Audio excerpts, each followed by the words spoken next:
Good evening, and welcome back to Dreamward Stories. Take a moment now to get comfortable. Pull the blanket a little closer.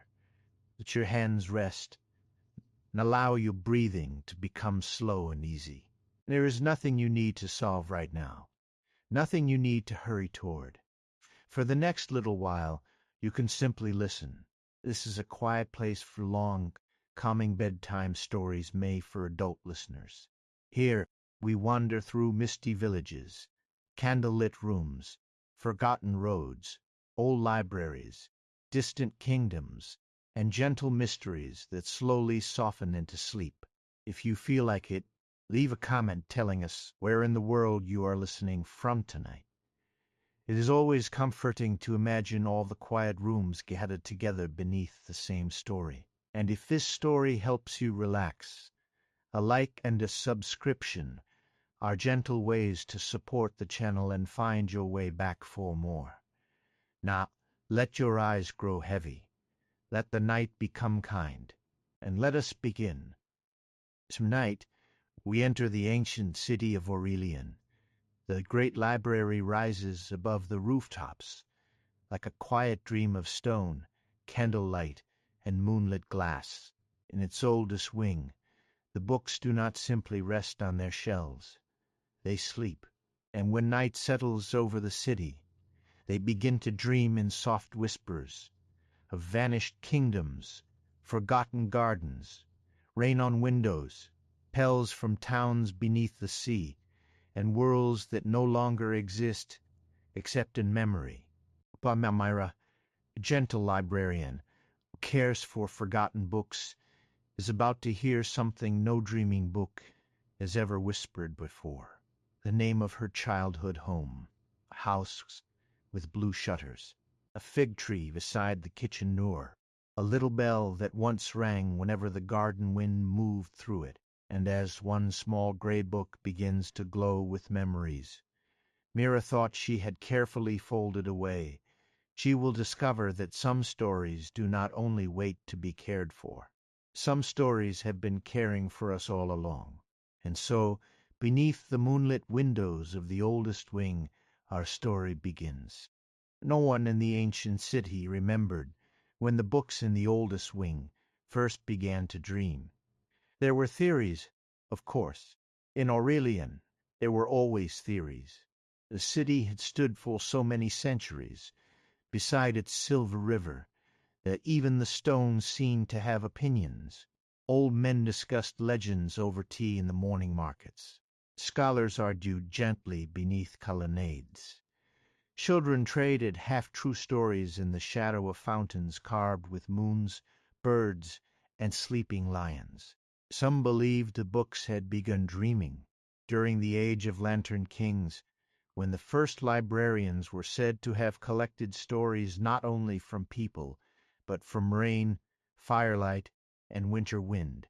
Others said the dreaming began much later, after the last sky maps were sealed in the western tower, and the library had become so full of memory that even its shelves could no longer keep still. A few whispered that the books had always dreamed, and that people had simply learned, after many patient generations, to listen. Mira preferred that explanation. It seemed kinder. She had never liked the idea that wonder required a clear beginning.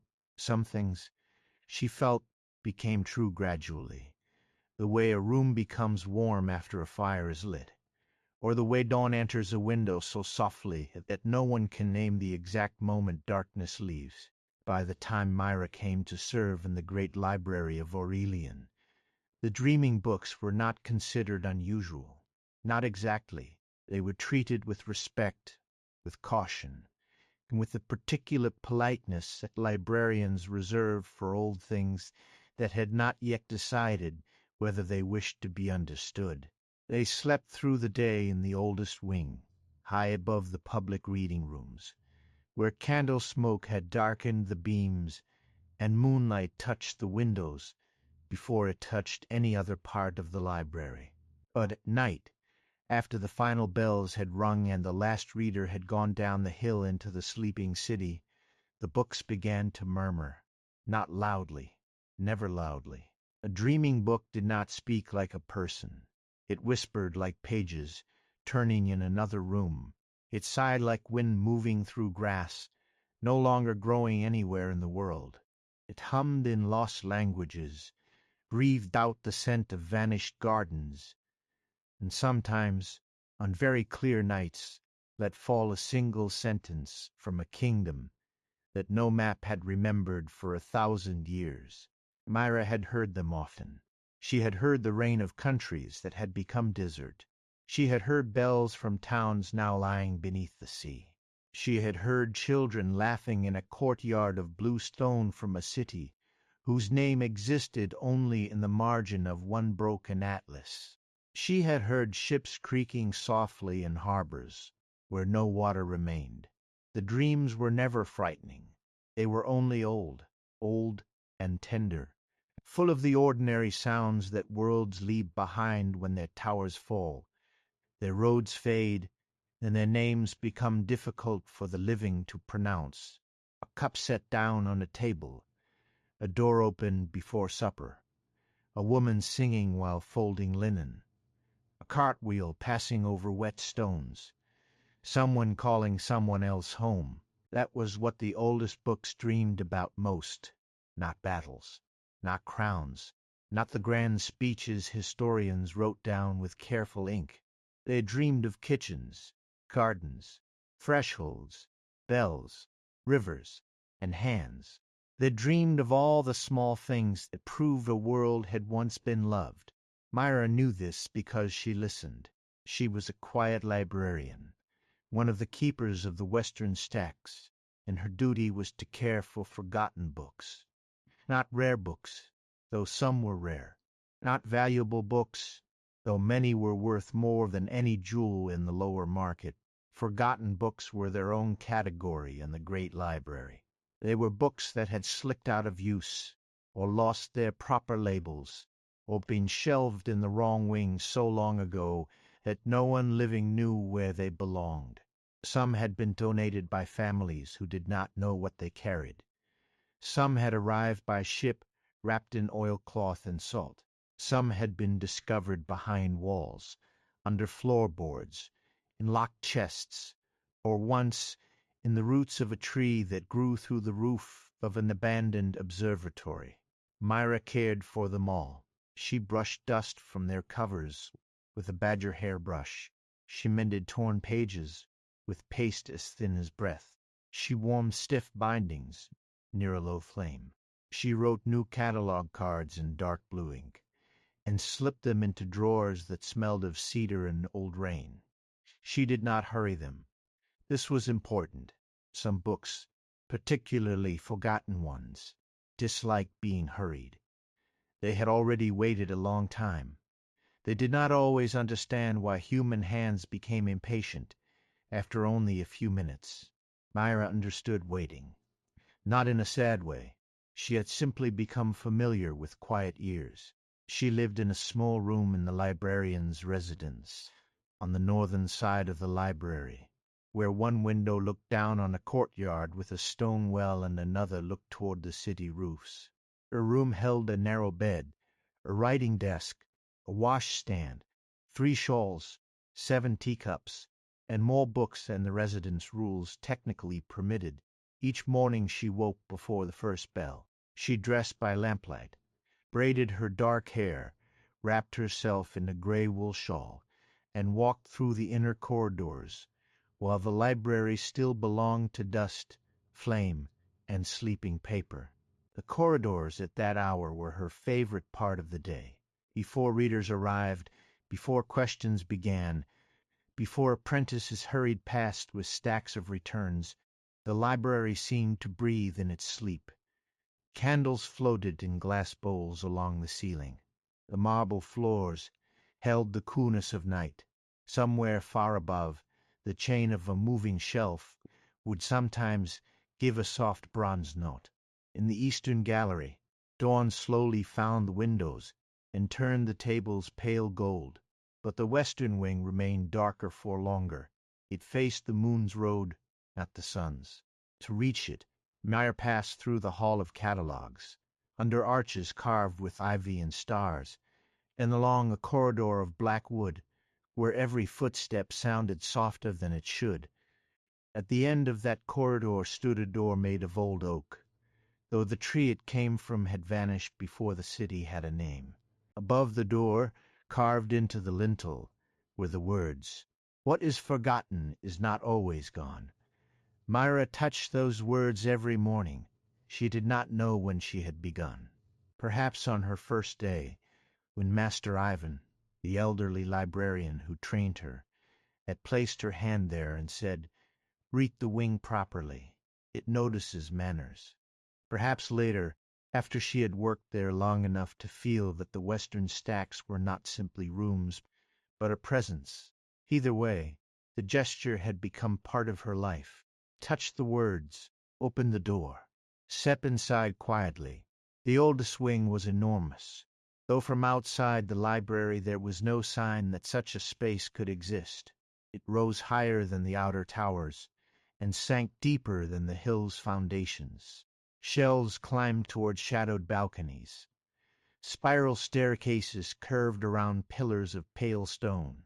Ladders on brass rails leaned against the stacks, their wheels polished by generations of careful hands. Some shelves stayed where they were placed. Others floated. They drifted through the high air slowly, carrying books from one balcony to another, as if following tides no one could see. Beneath them hung rope ladders with wooden rungs, and little bronze bells that chimed whenever a shelf turned in its course. The bells were never loud. The library did not permit loudness in the old wing. Even accidents seemed to happen gently there. Long reading tables stood beneath moonlit windows. Their surfaces were marked with old ink stains, candle rings, and smooth places where countless elbows had rested. At the far end of the wing, half hidden behind a row of tall cabinets, stood the narrow door to the moonlit archive, which opened only after evening, and only when it wished to. Mira's work table stood near the center of the wing in a small alcove, warmed by a little iron stove. It was not a grand place, only a table, 3 shelves of repair tools, a hanging lamp, a kettle, and a round window that looked across the roofs of Aurelian. But Mira loved it.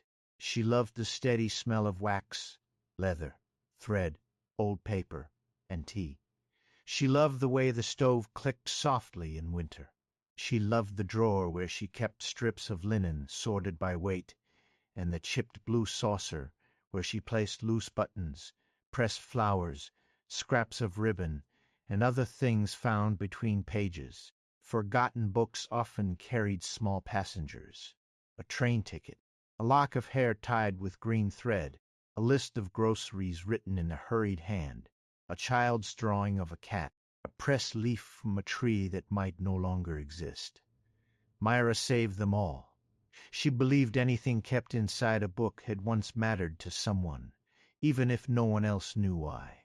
On most days, her work was peaceful. Readers rarely came into the deepest part of the western wing. Those who did were usually patient people, historians searching for weather records, poets looking for lost metaphors, elderly scholars who had forgotten what they were researching but enjoyed the feeling of being near ancient shells. Mira helped them when needed, then returned to her table. At noon she made tea. In winter she brewed black leaf with cinnamon and orange peel. In spring, mint and elderflower. In summer, pale green tea cooled with slices of pear. In autumn, something darker, with honey. Tea, Master Ivan had once told her, is the librarian's second catalogue. It helps one sort the inner shelves, he had said. Mira had not understood him then. Now she did. That evening, when the first strange whisper came, it was snowing. The snow had begun before dusk, fine and patient, brushing against the high windows, a hand testing whether the library was awake. By closing time, the streets of Aurelian were soft with white. The last readers left reluctantly, wrapping scarves around their mouths, their borrowed books tucked beneath their coats.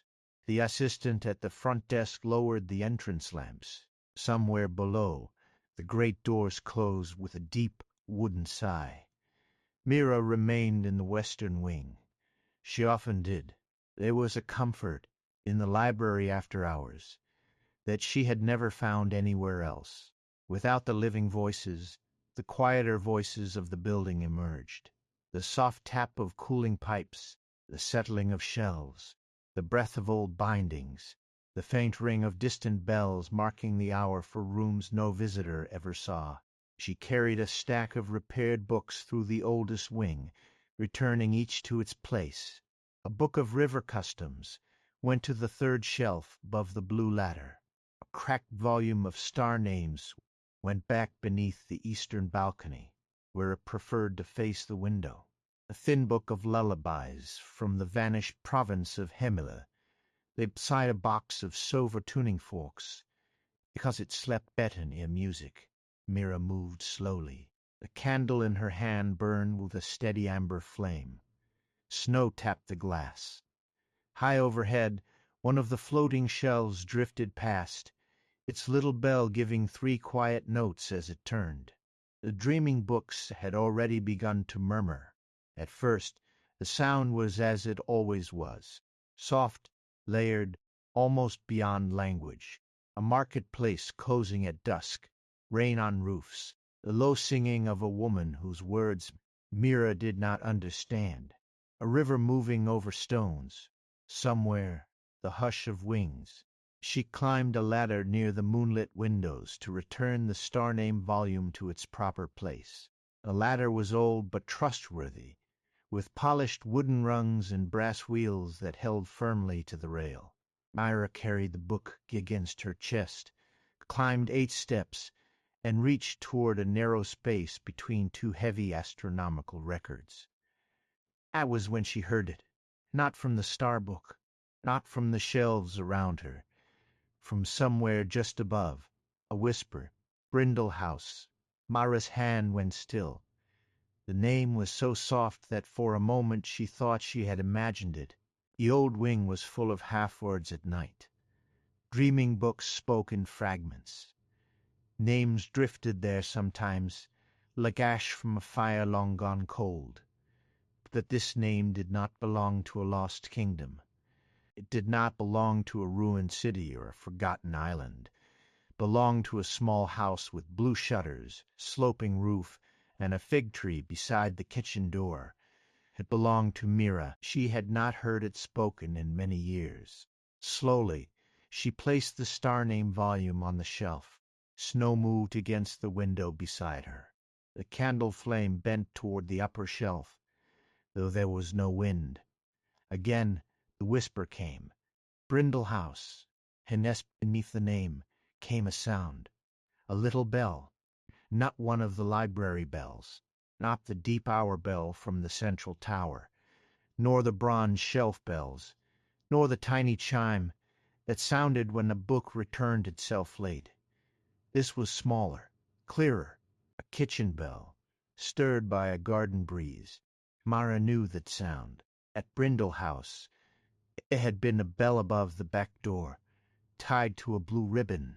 It rang whenever someone came in from the garden. In summer, when the door was left open, it rang for no reason except wind. As a child, Mira had loved that. She used to imagine the house greeting invisible guests. Bees, leaves, rain, dusk, moonlight. She had not thought of the bell for a very long time. The sound trembled through the old wing. Mira looked up. On the shelf above her, partly hidden behind a row of tall books bound in faded green, there was a volume she did not recognize. It was small, much smaller than the books around it. Its cover was pale gray leather, worn smooth at the corners. No title marked its spine. No catalog number gleamed on its lower edge. Only a small symbol had been pressed into the leather, lantern with a leaf inside its flame. Mira frowned gently. She knew the section well. She knew the cracked river myths, the green codex of vanished birds, the atlas of northern winds, the sleep-heavy book of orchard songs that always leaned slightly left. She knew which volumes disliked being touched before moonrise, and which ones sighed when dusted. But she did not know the Grey Book. That alone was unusual. In the great library of Aurelian, unknown books were not impossible, but they were never ignored. Mira climbed one step higher. The ladder creaked beneath her, softly and without complaint. She reached for the Grey Book.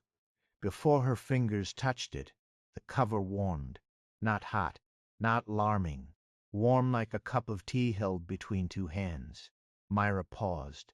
The book whispered again, but this time it did not speak the name of the house. It offered a thread of sound instead.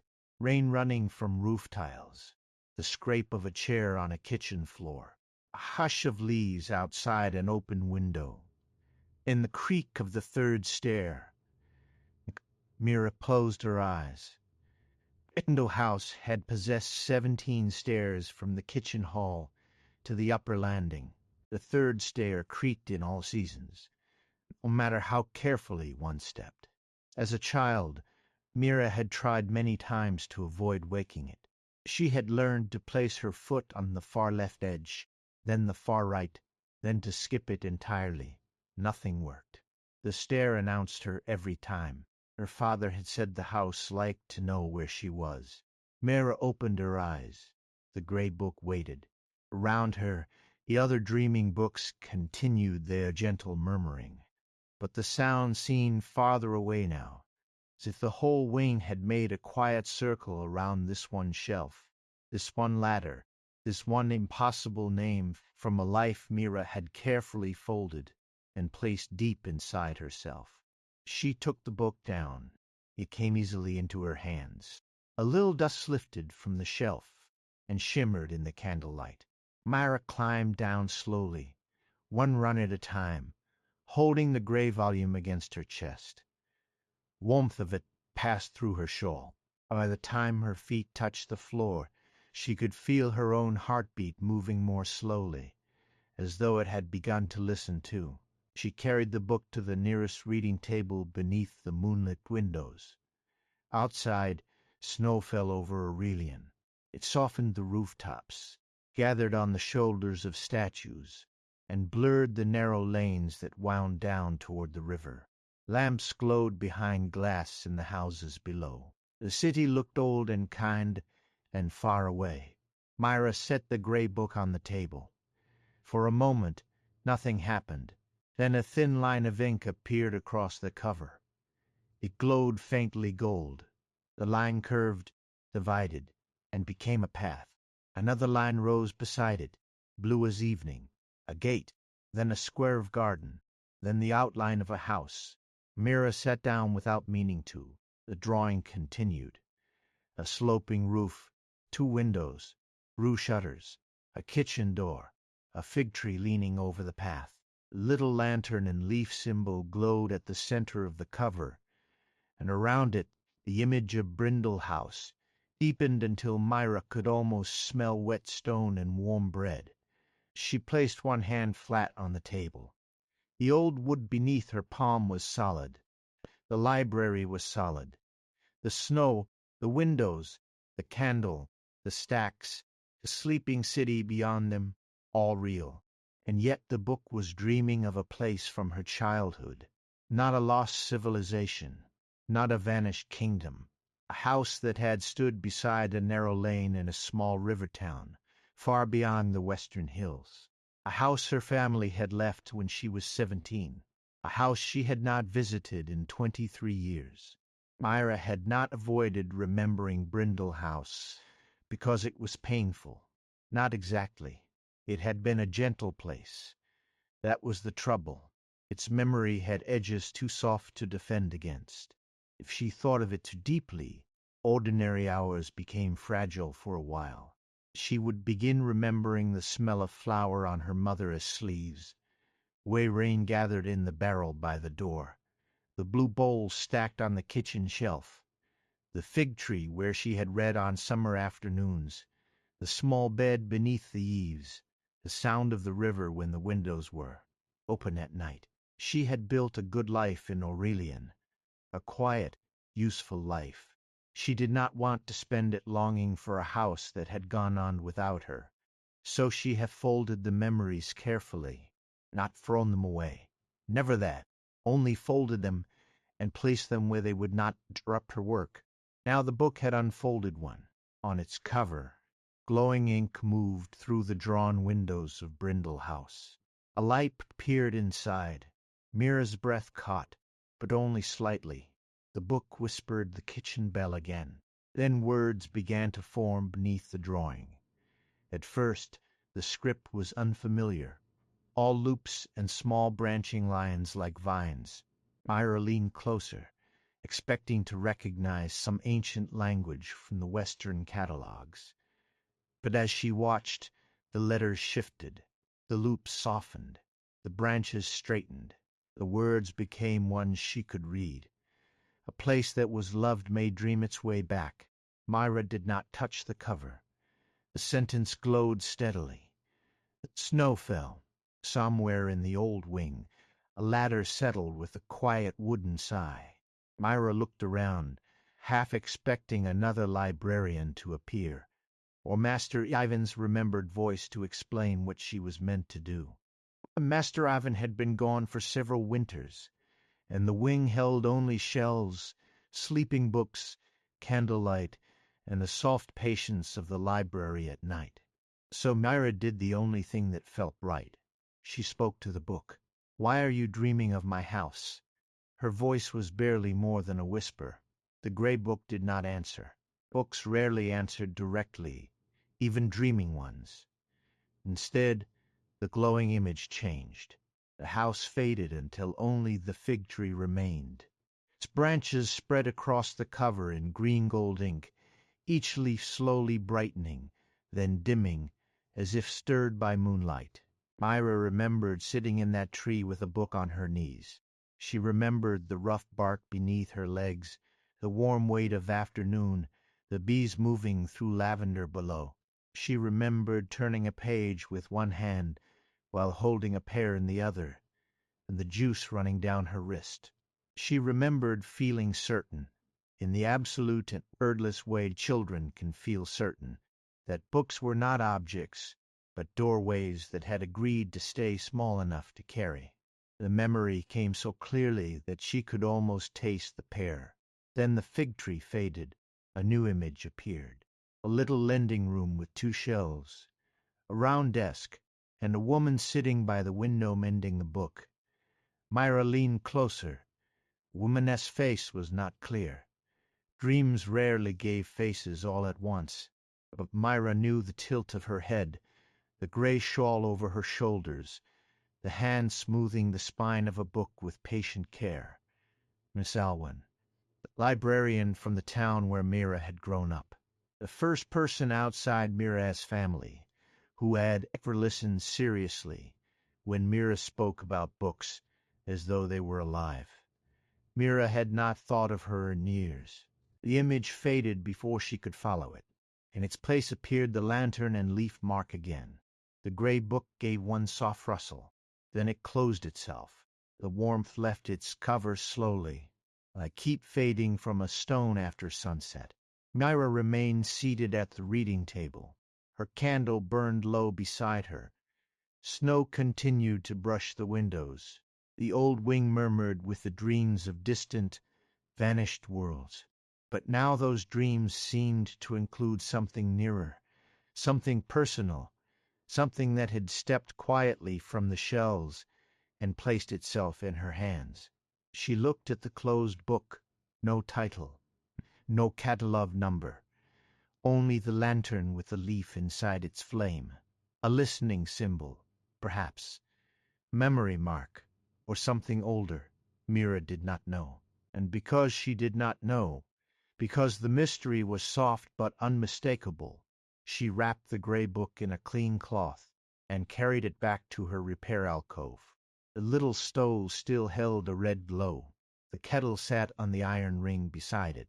Mira placed the book on her work table between a stack of mending papers and a jar of linen thread. She made tea without quite deciding to. Her hands simply moved through the familiar ritual.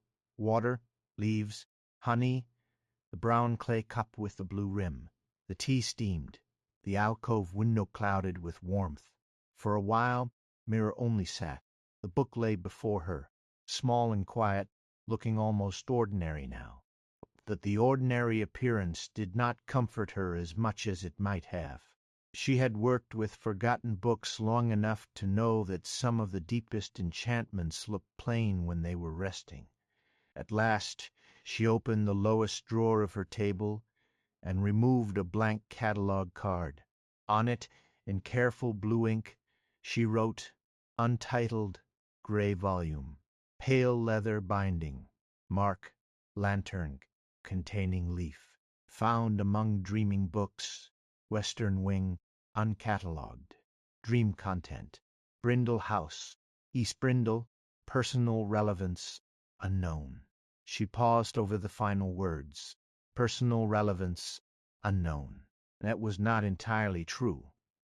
But librarians learned to be precise, and the true sentence was difficult to write. Sitbook has begun dreaming of the house where I was a child. She let the ink dry. Then she turned the card over and added, more quietly, "Possible connection to Miss Awen." The name looked strange after so many years. Mira set the card beside the book. She should have reported the discovery to the Keeper of Acquisitions at once. That was the rule. Unknown volumes, especially those with active dream properties, were to be recorded, protected, and formally examined. She would do it in the morning, probably.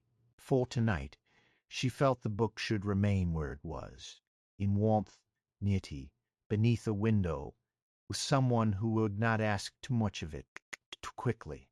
The library beyond the alcove settled into deeper night. The old wing's whispers softened. Mira sipped her tea. It tasted of honey and cinnamon, and beneath that, faintly, impossibly, of figs. She looked at the gray book. After a long while, a line of glowing ink appeared across its closed cover. Not a drawing this time, only words. "The first dream has found you."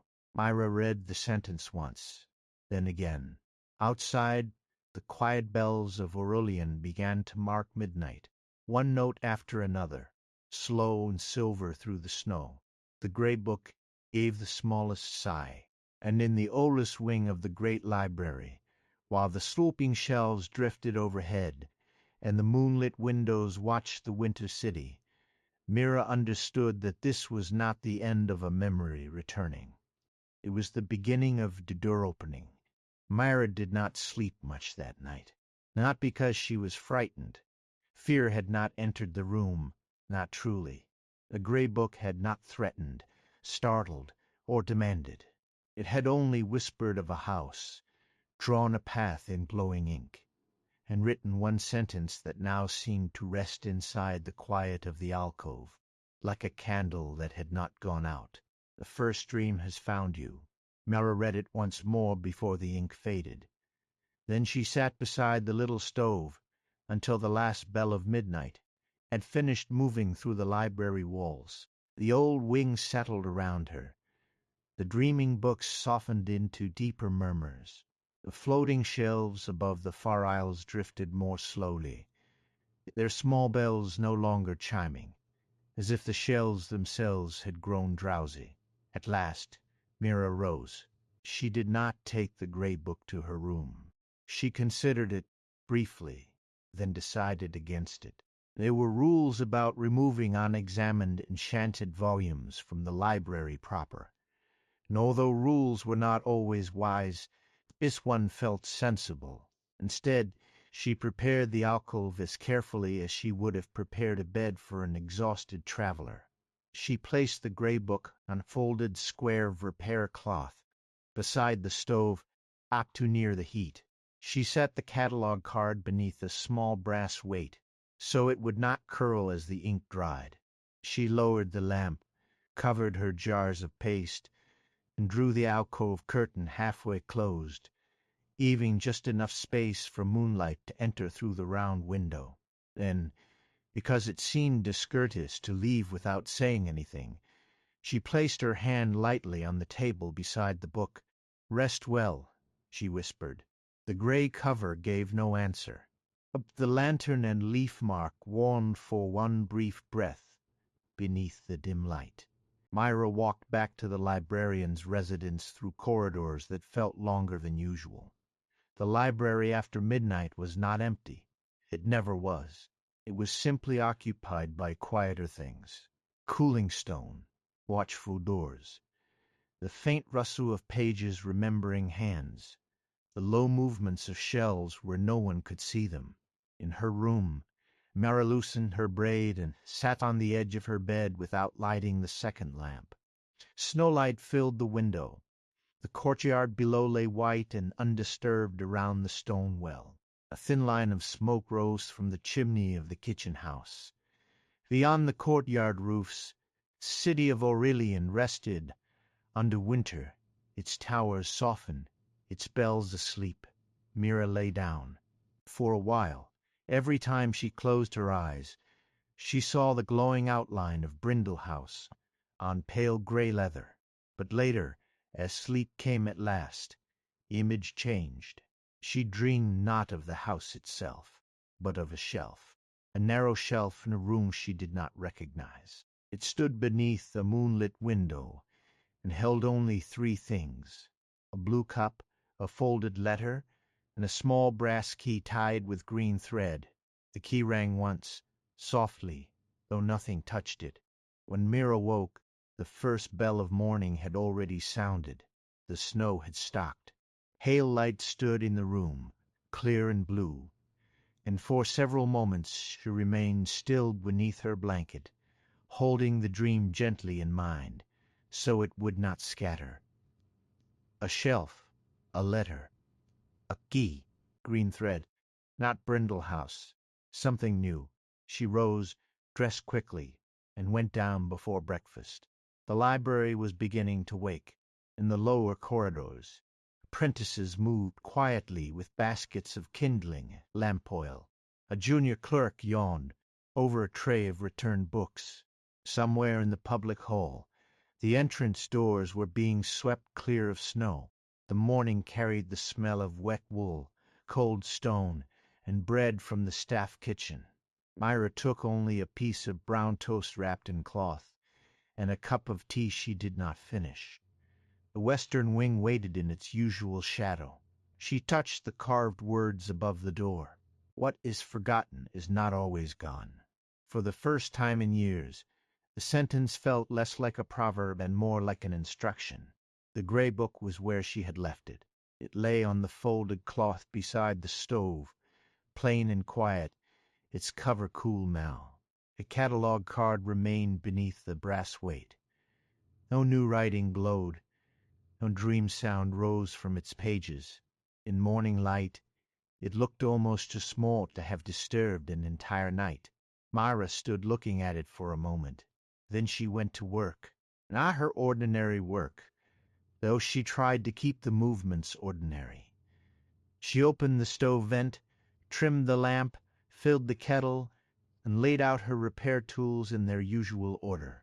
She did these things because familiar actions helped her think, and because the library responded better to calm hands than to hurried ones. Only after the water had begun to heat did she lift the gray book again. She examined the binding carefully. The leather was old, but not brittle. The corners were worn in a way that suggested it had once been carried often. Not studied at a desk. Carried, held, opened in small rooms, perhaps, or beside windows. There were no metal clasps, no title marks, no traces of gilding. The pages, and she tested the edge with the gentlest pressure, refused to separate. That was interesting. A book that would not open was not necessarily locked. It might be sleeping, wounded, waiting for a condition, or simply private. Mira did not force it. She had seen what forced openings could do. Pages split, Ink retreated. Bindings hardened into silence. Once, during her early apprenticeship, an impatient scholar had pried open the rain diary from the northern marshes and caused 3 days of drizzle inside the catalogue hall. Master Ivan had made him mop it.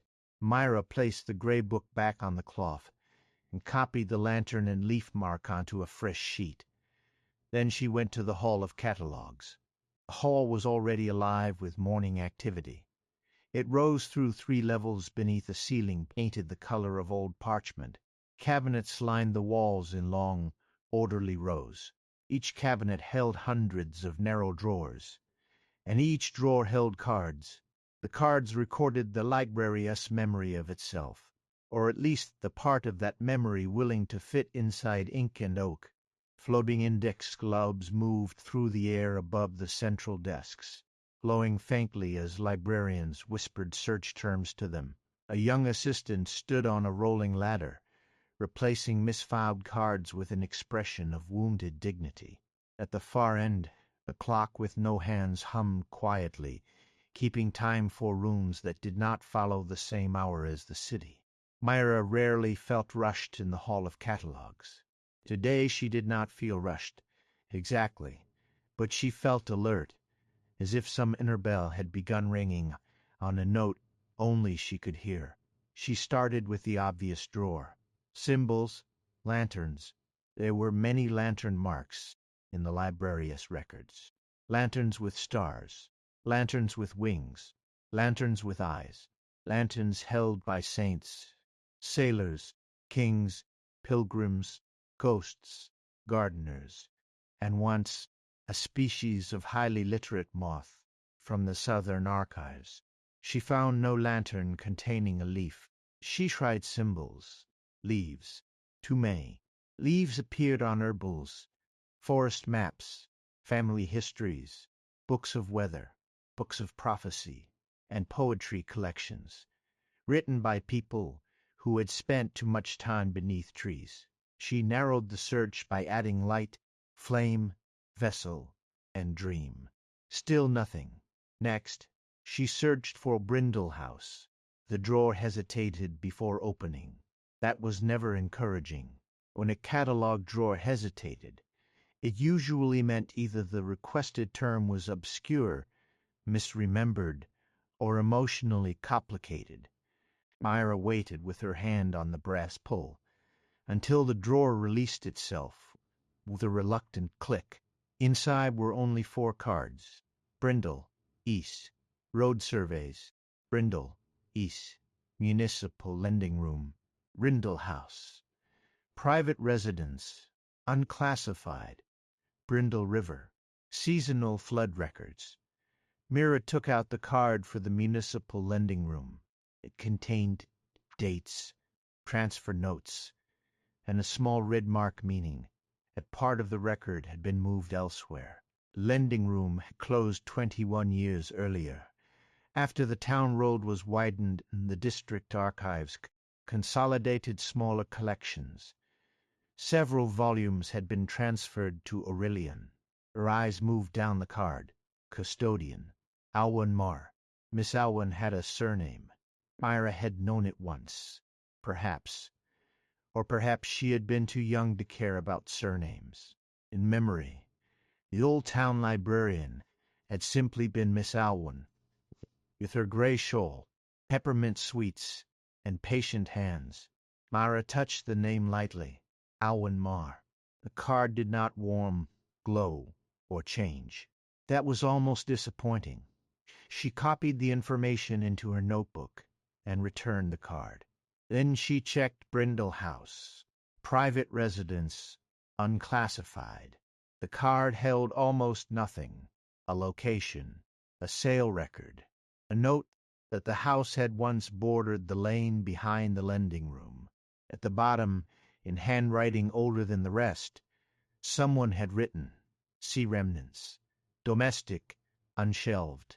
Mira frowned. Domestic remnants were not kept in the standard catalogue. They belonged to one of the smaller record systems, the kind used by librarians who worked with household books, inherited papers, recipe ledgers, orphaned letters, and objects found between pages. Mira had handled many such materials, but unshelved remnants were different. They referred to things the library had not yet assigned to any collection, because their meaning was unclear, their origin was uncertain, or they seemed to be waiting for someone specific. Waiting. The word felt carefully placed. She made another note. Remnants. Domestic. Unshelved. Then she returned the card and went to find Senior Librarian Aurel. Aurel's office was tucked behind the second-level catalog balcony, where 3 narrow windows looked out over the roofs of the lower city. He was a tall, spare man with silver spectacles, long fingers, and the habit of pausing before every answer, as though he were checking it against several invisible indexes. He had been keeper of cross-references for 30 years, which gave him the rare ability to find connections between things most people would not have placed in the same room. He was also one of the few senior librarians who never made Mira feel as if quietness needed explaining. When she knocked, he called, "Amen, unless you are a tax record." Mira opened the door. "I am not." "Excellent. They have been persistent this week." His office was less orderly than one might expect from a keeper of cross-references. Books lay open on the desk, floor, and window-sill. Cards were pinned to ribbons strung across the room. A teapot sat atop a stack of parliamentary debates, where it had no right to be. Beside it, a blue candle burned with a flame that leaned toward whichever book was most relevant to the current conversation. When Mira entered, the flame leaned toward her notebook. Aurel noticed. "So," he said mildly, "you have brought a question with a spine. I found an uncatalogued volume in the western wing. That happens. Among the dreaming books. That happens less comfortably. It bears a mark I cannot identify." She passed him the drawing of the lantern, with a leaf inside its flame. Aurel took the paper. The blue candle straightened. For the first time, Senior Librarian did not answer slowly. He did not answer at all. He stood, crossed one of the ribbon lines, and unpinned a small card from the far corner. He compared it to Mira's drawing, then set both on the desk. "Where exactly did you find it?" "Upper shelf, west side, near the moonlit windows." "Did it speak?" "It dreamed." "That was not my question." Mira met his eyes. "Yes," she said. It spoke one name. Aurel waited. "Brindle House." Something softened in his expression. Not surprise exactly. Recognition, perhaps, but of a kind he did not intend to explain too quickly. "Is that name known to you?" "Yes." "Closely?" "It was my childhood home." The blue candle lowered its flame until the room felt warmer. Aurel sat. Mira had expected questions. Many of them. Condition, sound, script, temperature, binding structure, page response, dream residue. Instead, Aurel folded his hands and looked toward the window. "Master, I've once said you would be the sort of librarian a listening book might trust." Mira went still. A listening book. That is one name for them. Not the oldest name, but the kindest. Mira sat in the chair opposite his desk. Aurel removed his spectacles and polished them with a square of cloth. It was a gesture Mira had seen many times. It meant he was deciding how much truth could be usefully offered without frightening the furniture. "Listening books are rare," he said at last. "They do not record events in the usual sense. They gather impressions, affections, rooms that mattered, voices almost forgotten, thresholds crossed with feeling. They are drawn to places and people that have been loved quietly." Mira thought of the gray book's warmth beneath her hands. Why would one be shelved with dreaming books from vanished worlds? Because no one knew where else to put it, or because it chose the shelf. The old wing is accommodating in that regard. Do listening books dream? And the whack gathered enough to form one. or when someone near them has become ready to hear what was gathered. Mira looked down at her notebook. A place that was loved may dream its way back. The first dream has found you. She did not speak the sentences aloud yet. They felt too newly hers. Aurel slid the small card toward her. It held only a symbol, the lantern and leaf mark, drawn in faded green ink. Beneath it were 3 words: Gentle Remnants Registry. I thought the registry was a rumor, Mira said. Most useful records become rumors eventually. It keeps away the impatient. Where is it kept? Aurel replaced his spectacles. The moonlit archive. Of course. Mira felt the answer settle without surprise. The narrow door beyond the old wing had already been waiting at the edge of the mystery. It had been present in her mind since the first dream, like a room not yet lit. Would not open until tonight, Rolla continued, and even then, perhaps not easily. The archive prefers a clear question. What question should I bring? That is not for me to choose. Mira nodded. The senior librarian looked at the symbol again. Do you still have the volume? In my repair alcove. Good. Keep it warm. Do not attempt to open it by hand. Do not classify it under private memory, personal haunting, domestic echo, or provincial oddity. Those categories are inaccurate, and in 2 cases, rude. Despite herself, Mira smiled. Chut! What should I classify it under? For now, Aurel tapped the card. Unresolved kindness. That is not an official category. Number, but it should be.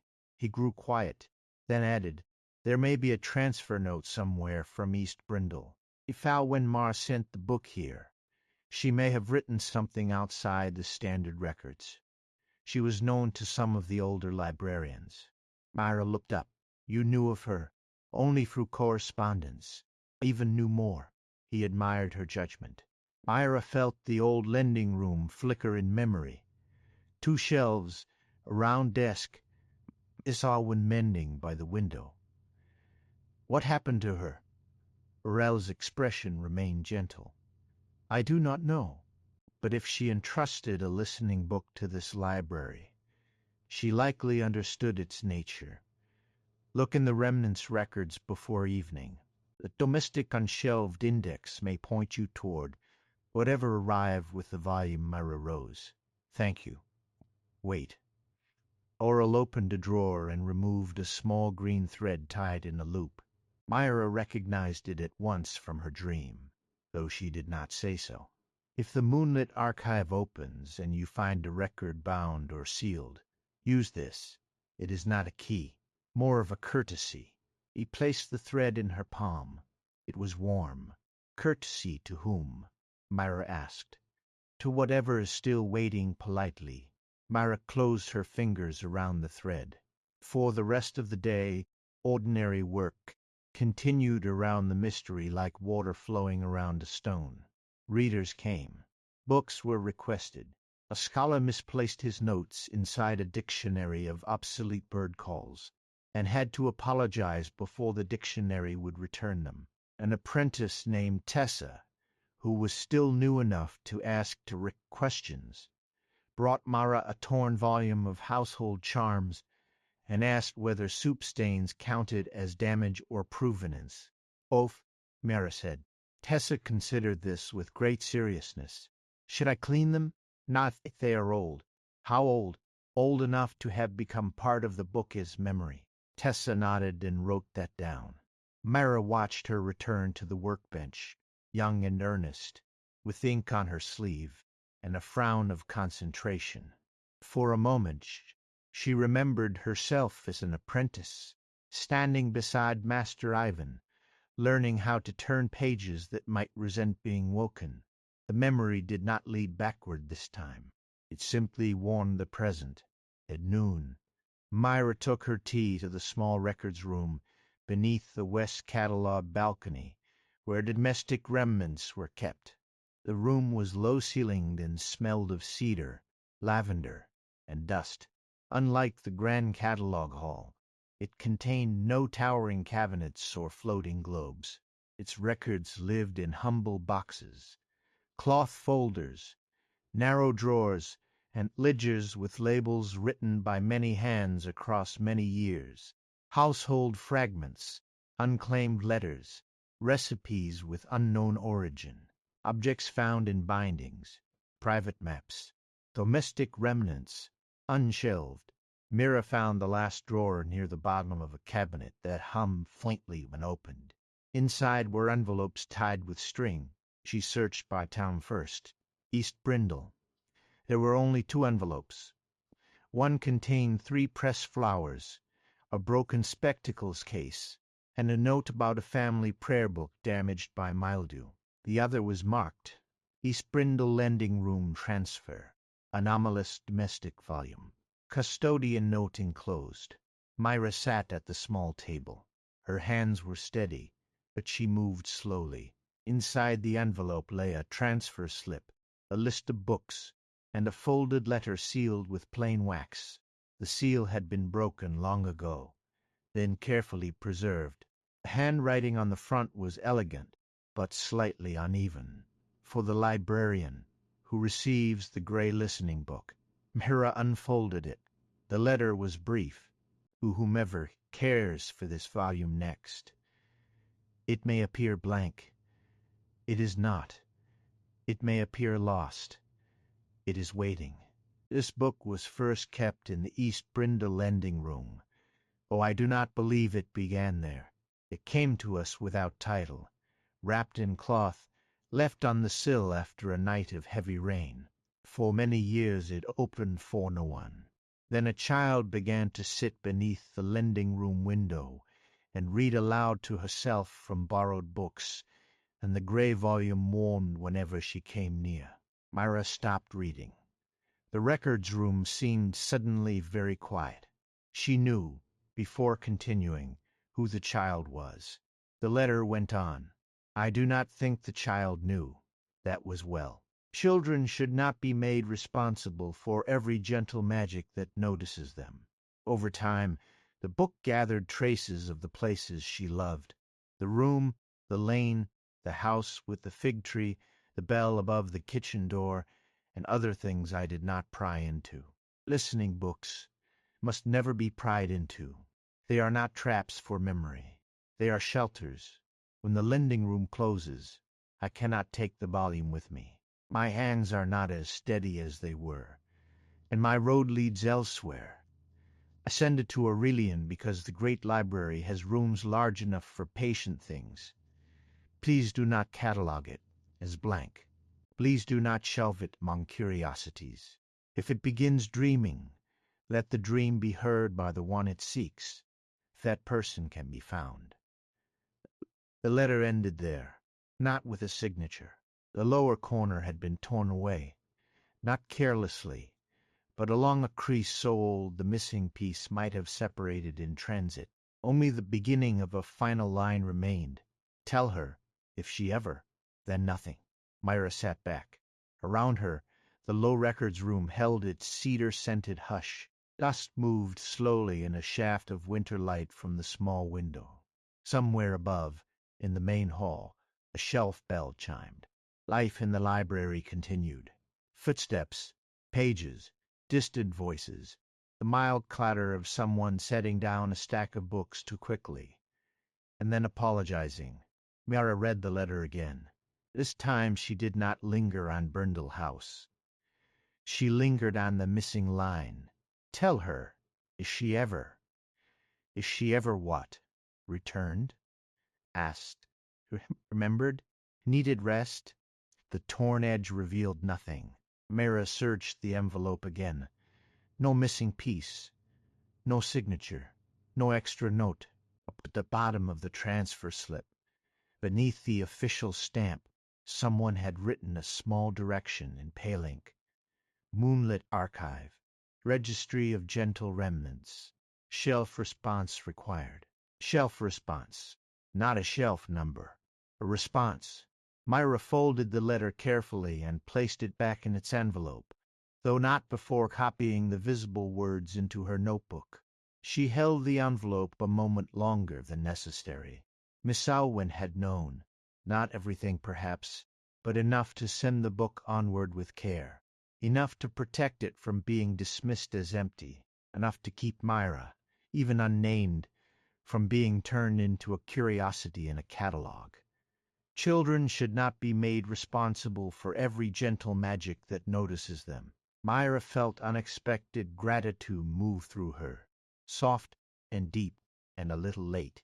That evening the library closed beneath a sky cleared of snow. Cold stars appeared above Aurelian. The roofs glimmered white. The river below the hill reflected the lamps of the bridges in trembling gold lines. In the public halls readers gathered their books and scarves. Apprentices snuffed tall candles. The entrance doors closed. Mira waited until the last ordinary sounds had thinned. Then she returned to her alcove. The gray book was awake, not open, not speaking, but awake in the way a book can be awake, present, aware, warmer than the air around it. The lantern and leaf mark glowed faintly. Mira placed Miss Alwyn's letter beside it. "I found this," she said. The book's cover brightened, not strongly, only enough to acknowledge the letter, perhaps, or the hand that had once written it. Mira took out the green thread Aurel had given her, and laid it carefully across the folded letter. The thread curled by itself into a loose circle. From somewhere beyond the alcove, a quiet bell rang once. Not the hour bell, not a shelf bell, the little bell by the moonlit archive door. Mira wrapped the gray book in cloth, tucked Miss Alwyn's letter into her notebook, and carried both through the oldest wing. The dreaming books had begun their night voices, but tonight they did not blur together. As Mira passed beneath them, the whispers seemed to part, each dream making space for her steps. She heard water over stones, a door closing gently, a song without words, and the soft scratch of a pen in a room with rain at the window. The moonlit archive door waited at the far end of the wing. Its outline shone silver between two tall cabinets. The little bell beside it hung from its blue cord, still trembling from the note it had given. Mira stood before the door. She did not ring. She thought of Aurel's words. The archive prefers a clear question.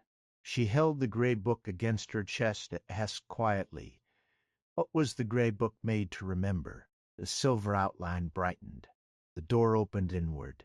The moonlit archive lay beyond, pale and still. Mira stepped inside. The room was not as she remembered it from earlier years. Perhaps no one ever saw the same archive twice. Tonight it seemed long rather than round, with the ceiling lost in soft shadow. Moonlit windows lined one side, but each window showed a different quiet landscape. A field of white grass bending in wind, a harbor with no boats, a room full of covered furniture, a garden wall under rain, robed between tall dark trees, empty but not lonely. On the other side stood shelves that did not touch the floor. They floated at different heights, each holding ledgers, boxes, rolled maps, jars of folded notes, and books bound in colors faded by time. Ladders leaned in the air without support. Some led upward, some sideways. One descended into a square of moonlight, and ended nowhere. Mira could see. At the center of the archive stood a narrow table. On it burned a lamp with a pearly flame. Beside the lamp lay a blue ledger. Mira approached. The ledger opened before she reached it. Pages turned slowly, not in a rush, but with the measured patience someone finding the proper place in a long history. Names moved past in ink of brown, silver, green, and pale violet. Rooms remembered by windows, gardens remembered by seeds, roads remembered by shoes, houses remembered by bells, books remembered by children. The pages stopped. At the top of the left page, in green gold ink, was the lantern and leaf mark. Below it appeared a heading, listening volumes, gentle remnants. Mira set the gray book on the table. The blue ledger ink brightened. A line wrote itself slowly beneath the heading. A listening volume gathers what love leaves uncarried. Mira read the words in silence. The gray book warmed beside her. More writing appeared. When such a volume dreams of a living person's remembered place, it does not seek to return the person to the past. It seeks to return a missing kindness to the present. Mira's breath became very quiet. The sentence did not explain everything, but it changed the shape of the question. The book was not calling her backward. It was bringing something forward. She looked down at Miss Alwen's unfinished letter in her notebook, at the torn line that still waited without its ending. Tell her, if she ever. The ledger's pages turned once more. A new entry appeared, not fully written, but forming itself as she watched. East Brindle Listening Book. Custodian. Alwen Marr. First Listener. Unnamed Child. Gather Remnants. Lending Room Window. Kitchen Bell. Fig Tree. Blue Shutters. Staircase Voice. Rain Barrel. Summer Reading Place. Unfinished Farewell. Current Status. First Dream Delivered. Required Next Action. Return volume to the shelf where borrowed homes are kept. Mira looked up. The shelves along the archive wall began to move. Not all at once. Just one. A narrow shelf near the highest moonlit window slid slowly forward from shadow. It held several objects, rather than books: a cracked teacup, a wooden door latch, a folded handkerchief, a tiny clay chimney, a bundle of keys tied with different colors of thread, and 3 slim volumes resting upright between brass bookends, shaped like open hands. Beneath the shelf, a ladder lowered itself without sound. Mira recognized it from her dream. The shelf beneath the moonlit window, the key tied with green thread. Not everything from the dream had appeared exactly, but dreams were not diagrams. They were invitations. Mira picked up the gray book. The ladder waited. She climbed carefully, the book held in one arm, her other hand on the smooth rail. The ladder did not sway. The archive air was cool and still. As she rose, the moonlit windows seemed to widen, their quiet landscapes brightening one by one, as though aware of her passing. At the top, the narrow shelf hovered before her. There was an empty space between a slim green volume and the bundle of keys, just large enough for the gray book. Mira did not place it there yet. She looked at the objects on the shelf, each one resting as if it had traveled a long way and was finally allowed to be still. A cracked cup with a blue rim. Not her cup, but close enough to make her smile. Folded letter, no address. A wooden latch worn smooth by many hands. Little brass bell no larger than a plum. The bell above Brindle House's kitchen door had not looked exactly like that. Or perhaps it had. Memory was tender, but not always precise. Beside the bell lay a small tag written in pale ink. Borrowed homes are not owned by memory. They are visited by care. Mira read it twice. Then she slid the gray book into the empty space. The shelf accepted it. And that was the only way to describe what happened. No flash, no sound, no sudden movement. The shelf simply seemed to make room more completely, as if the book had always belonged there and the space had only been waiting to admit it. The lantern and leaf mark glowed. The slim green volume beside it rustled. The bundle of keys chimed softly against itself. Mira waited. The gray book's spine, which had been blank, began to change. Ink rose through the leather in slow brown lines. A title appeared. A House That Remembered Her. Mira held the ladder rail with one hand and read the title until the words settled. The book had a name now, or perhaps it had always had one, and the archive had only given it permission to be seen. Below the title, another line formed, much smaller, not ready to open. The words did not disappoint her. Instead, They relieved her. She was not ready either. Mira climbed down. The blue ledger remained open on the table. As her feet reached the archive floor, a final line appeared on the page. Return when the second dream is offered. The pearly lamp flickered once, not going out, only closing the conversation. Mira stood in the moonlit archive, surrounded by shelves that floated in silence and windows that opened onto impossible quiet places, and felt the shape of the mystery alter again. It was no longer simply, "Why has the book dreamed of my childhood home?" Now there were gentler, deeper questions waiting beneath it. What kindness had been left uncarried? What farewell had remained unfinished? And why had Miss Alwyn sent the book to Aurelian with a message that still had not found its ending? Mira closed the blue ledger. The archive accepted this with a low hush. Before leaving, she looked once more toward the high shelf, where the house that remembered her rested among borrowed homes. The book did not glow now. It slept, but on the shelf beside it, the small brass bell trembled once, as if stirred by a garden wind far away. Mira returned to the oldest wing with empty hands. That fate strange. The gray book was no longer in her arms, no longer on her work table, no longer a private object waiting beside her stove. It had been placed where it belonged, at least for now, and yet she did not feel she had lost it. Instead, she felt as if something had been properly held. Back in the alcove, the kettle was still warm. Mira poured the last of the tea into her brown cup with the blue rim and sat beside the stove. The repair cloth where the gray book had rested lay folded on the table, faintly warm in the center. She opened her notebook. Under the copied lines from Miss Alwyn's letter, she wrote 3 new things. Listening volumes gather what love leaves uncarried. The book is now named The House That Remembered Her. Wait for the second dream. Then she paused. The stove clicked softly. Outside the little round window, the city was silver with snow and starlight. Aurelian's rooftops slept beneath the winter sky. Far away, a late bell rang from the river quarter, slow and mild. Mira dipped her pen again and added one more line. Not all waiting is emptiness. She let the ink dry.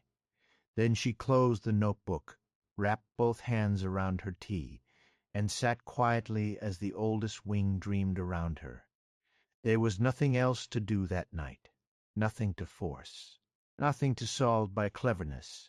The book had been returned to its shelf. The archive had given what it was willing to give. Miss Alwyn's unfinished message remained unfinished, but now it felt less like a tear in the story, and more like a folded corner, marking a page that would open when the time was right. Mira leaned back in her chair. Above the alcove, somewhere among the high shelves, dreaming book whispered of a harbor under 3 moons. Another breathed out the smell of warm rain on cedar. Another murmured in a language made almost entirely of vowels and bells, and from far away, so faint she could not be certain she heard it at all, came the small sound of a kitchen door opening, not calling, not asking, only letting in the night air. Mira closed her eyes. For the first time since finding the gray book, she felt sleep come easily, softly, as if some old house somewhere beyond memory and moonlight had left a lamp burning low for her. Morning came softly through a sky washed clean by snow. For the first hour after waking, Mira carried the feeling of the archive with her like a quiet light under her ribs. Not the brightness of discovery, nor the quick flutter of excitement, but something steadier, the feeling of a thing placed where it belonged. The House That Remembered. The title had appeared so gently on the gray book as spine, that it seemed impossible now that the book had ever been nameless. It had not been solved, not truly, but it had been recognized, and recognition was its own kind of shelter. Mira moved through the morning with unusual care. She did not hurry to the moonlit archive. The ledger had been clear. Return when the second dream is offered. Not before.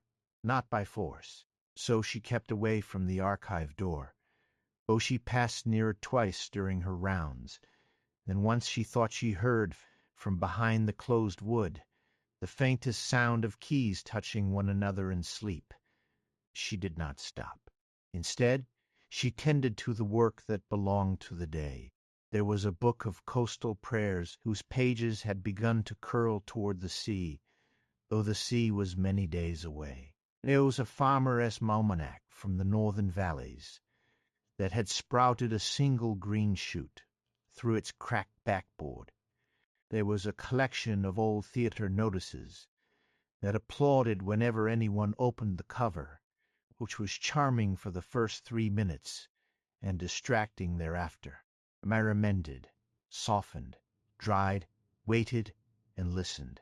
Now and then, as she worked, she found herself thinking of Miss Alwyn's unfinished line. Tell her, is she ever? The missing ending did not trouble her in the sharp way it might have once. It did not pull at her like a loose thread. It rested beside her, incomplete but patient. Mira had spent enough years repairing books to know that not every gap should be filled immediately. Sometimes the empty place around a missing piece was part of how one learned its shape. Still, she wondered. Tell her, if she ever returns. Tell her, if she ever asks. Tell her, if she ever grows tired. There were many possible endings, and each one opened a slightly different door. Near noon, Tessa arrived at the repair alcove with a stack of books balanced against her chin and a look of deep concentration. Soup stains, loose hinges, then one possible sulking index, she said, placing the stack on the side table. Also, Senior Librarian Aurel said I should ask whether you found the shelf response. Mira looked up from the coastal prayers. He said that? He said it in his office voice. That sounds serious. He also said not to pester you, which is why I waited until noon. Mira smiled. Very restrained. I thought so. Tessa lingered instead of leaving. She glanced at the empty square of cloth where the gray book had rested the night before. Her curiosity was visible, though she was trying to hold it politely. Mira set down her brush. It has been returned to a shelf in the moonlit archive. Tessa's eyes brightened. Returned. A bit was newly found. Some books are newly found by us, and are long expected by the place where they belong.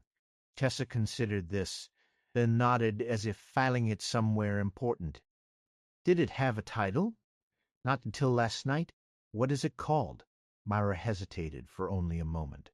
The house that remembered her. The apprentice grew very still.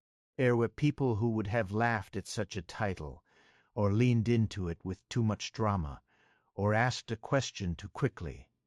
Tessa did none of those things. She looked instead toward the round window. Winter light rested on the sill beside the kettle. That sounds like a book that waited a long time, she said. Yes, Mira replied. I think it did. Tessa reached for the top book on her stack, then stopped. Can houses remember? Mira folded the cloth over the coastal prayers. I am beginning to think they can, but not always in the way people expect. Tessa waited. Mira continued, choosing the words slowly. Perhaps a house remembers by changing the person who lived there, by teaching the hand where to place a cup, by teaching the ear which sounds mean comfort, by giving someone a way to make other rooms kind. The apprentice's face softened. My aunt's house smelled of rosemary and soap, he said quietly. Whenever I smell both together, I feel as if I have somewhere to sit. That may be one kind of remembering. Tessa nodded, and for a moment the alcove held the two of them in a silence warmer than speech. Then the possible sulking index sneezed. A little puff of dust rose from its foredge. Tessa sighed. I did apologize to it. Did you mean it? I meant most of it. That may be the problem. So Mira showed her how I handle an offended index, which required patience, a low voice, and the removal of a red bookmark that had been placed rudely between two pages of proper nouns. The ordinary work steadied the morning. It gave shape to thought. It reminded Mira that mysteries did not hover above life separate from cups, dust, apprentices, and small repairs. They entered through such things, and were carried by them. In the afternoon, the snow on the roofs began to thaw. Water fell in bright drops from the library gutters.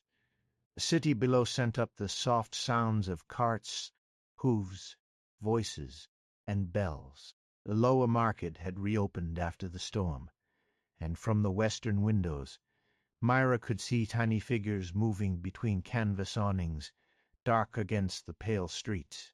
Near 3 bells, an elderly scholar came into the oldest wing requesting an account of vanished bridges.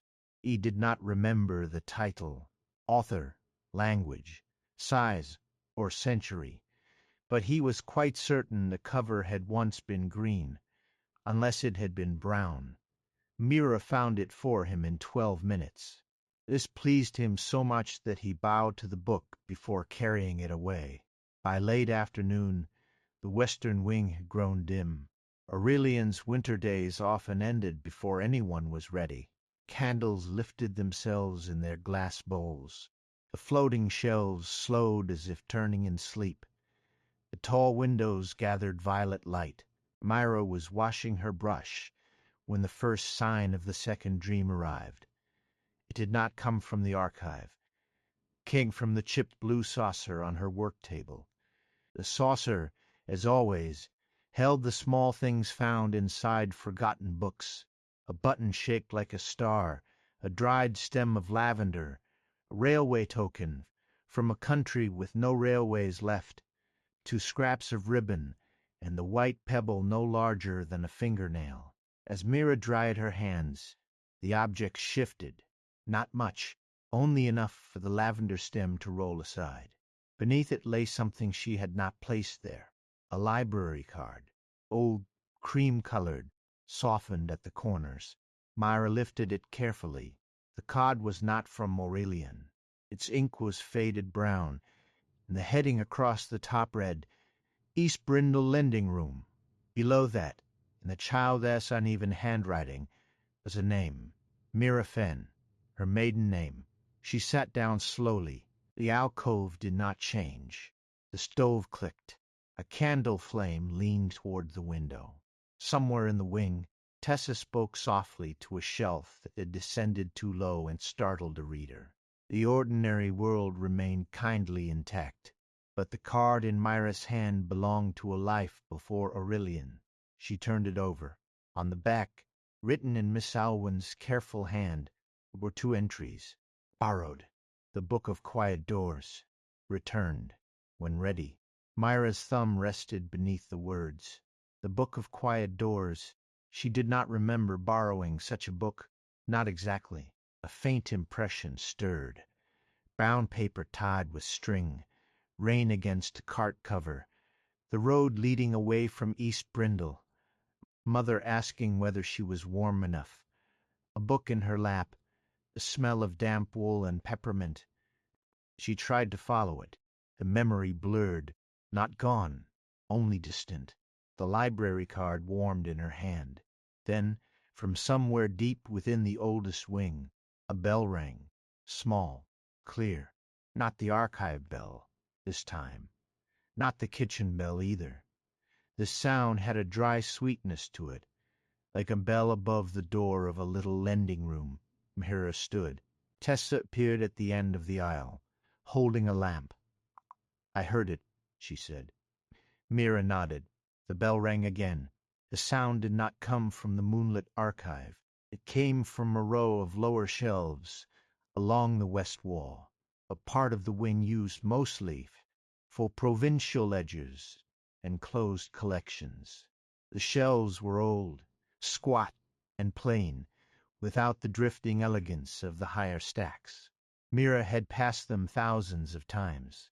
She had dusted them, catalogued them, searched them, and once rescued a nest of silver moths from behind them. Now one of the shelves had moved, not outward, sideways, only by the width of a hand. Behind it showed a line of warm darkness. Tessa drew closer, very quietly. "I thought those shelves were fixed." "So did I. Do you want me to call Senior Librarian Earl?" Myra looked at the opening. The bell gave one more gentle note, not urgent, inviting. "No," she said after a moment. "Not yet." Tessa nodded. Oh, her hand tightened on the lamp. Mira understood the unspoken question. "You may come as far as the threshold," she said, "if the room permits it." The apprentice's expression brightened, then immediately became solemn, as if she were trying to look worthy of thresholds. Together they approached the shifted shelf. The opening behind it was narrow, just wide enough for one person to pass through sideways. Warm air breathed from within, smelled of lavender, dust, rain-damp wool, and peppermint. Myra closed her fingers around the old lending card. The hidden space brightened. She stepped through. The room beyond was very small. That was the first surprise. In the great library, hidden rooms often behaved grandly. They revealed long halls, impossible staircases, domed ceilings full of stars, gardens under glass, or chambers containing more silence than seemed reasonable. This room did none of that. It was no larger than a cottage parlor. Two shelves stood against one wall. A round desk sat beneath a narrow window. A faded rug softened the floor. A small stove, unlit but warm, waited in the corner. On the desk sat a brass bell, a jar of pencils, a dish of peppermint sweets, and a gray shawl folded over the back of the chair. Myra stood very still, and not because the room was startling, because it was exact, and not exact to the old lending room of East Brindle, perhaps. Memory did not always preserve measurements or arrangements, but exact in feeling, exact in the way quiet afternoon light entered through the window, exact in the way the air seemed to listen, exact in the sense that a child could sit on the rug, open a borrowed book, and feel that no one would hurry her. Tessa remained at the threshold. "I can see it," she whispered, "but I do not think it wants me inside." Myra looked back. The apprentice stood in the narrow opening, her lamp held low. The light from the old wing touched her shoulders. The light from the little room touched her face. "Wait there," Mira said gently. "I will." Mira moved to the desk. The brass bell was the one she had heard. It had a wooden handle polished dark by use. Beside it lay a book, wrapped in brown paper and tied with blue string. The sight of the parcels stirred the road memory again.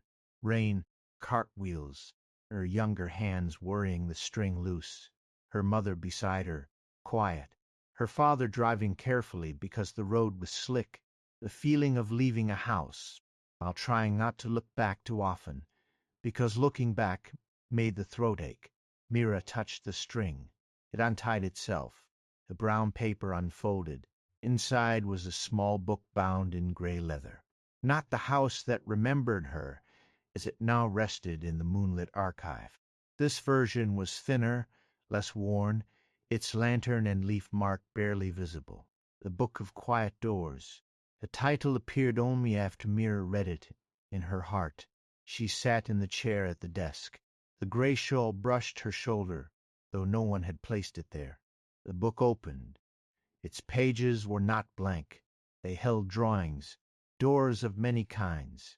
A blue door under ivy, a round door in a hillside, a narrow door beneath a staircase, a garden gate with snow gathered along the top rail, a painted door standing alone in a field of long grass. Each drawing was simple, done in ink and soft color. Beneath each was a sentence. Not every door is for leaving. Some doors open inward. A closed door may still be kind. Do not knock loudly at a tired room. Myra turned the pages slowly. A warmth moved through her hands. not the warmth of the later listening book, but something younger, more tentative, like a candle just lit. Halfway through, she found a folded piece of paper tucked between two drawings. She knew, before opening it, that it belonged to the torn line. The paper was the missing corner of Miss Alwyn's letter. Not physically, perhaps. The paper was too clean, too dream-made. But it carried the shape of what had been missing. On it, in the same careful hand, were the words, "Tell her, if she ever thinks the book was only listening, and it was also learning how to answer." Mira read the line several times. The small room grew quieter. The book was also learning how to answer. Not at once. Not in speech. Not as a person might answer. But through dreams. Through returned rooms. Through shelves that made space. Through a card appearing beneath lavender. Through a title on a spine. Through warmth offered without demand. Mira lowered the paper. On the desk, the brass bell trembled once. The room around her shifted. It did not vanish. It widened. The walls remained. But beyond the narrow window she no longer saw the hidden spaces of the great library. She saw East Brindle, as it had been on a rainy afternoon long ago. The lane shone with water. The lending room window looked out toward the back of Brindle House. There, beyond a low wall and a narrow garden path, stood the house with its blue shutters and sloping roof. The fig tree leaned beside the kitchen door, leaves dark with rain. The little bell above the door moved in the weather, its sound too far to hear but visible in the small sway of blue ribbon. Mira did not feel pulled toward the house. That was new. In the first dream, Brindle House had arrived with the closeness of scent, sound, and touch. Now she saw it from the lending room window, as Miss Alwyn might have seen it, as someone watching kindly from a distance, not claiming, not intruding, simply noticing. A child sat on the rug beside the desk. Mira's breath became slow. The child was not fully formed. Dreams, mercifully, did not force her to stare at herself too clearly. A dark braid, thin wrists, a book open across her knees, mud on the hem of her dress. The absorbed stillness of someone who had forgotten the room because the page had opened wider than the world. Miss Alwyn's chair stood empty, but her voice, or the memory of her voice, warmed the air. She did not know she was teaching it, the voice said. Mira listened. The child on the rug turned a page. The gray book on the desk warmed beneath Mira's hand. She read aloud when she thought no one was listening. She told the books when she was leaving for supper. She apologized to bent pages. She cried once because a story ended, and placed her hand on the cover and thanked it anyway.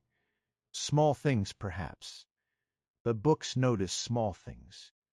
The room held the words gently. Mira looked at the child, and this time the sight did not hurt. It felt almost like looking at a candle that had been kept safely behind glass. Miss Owen's unseen voice continued.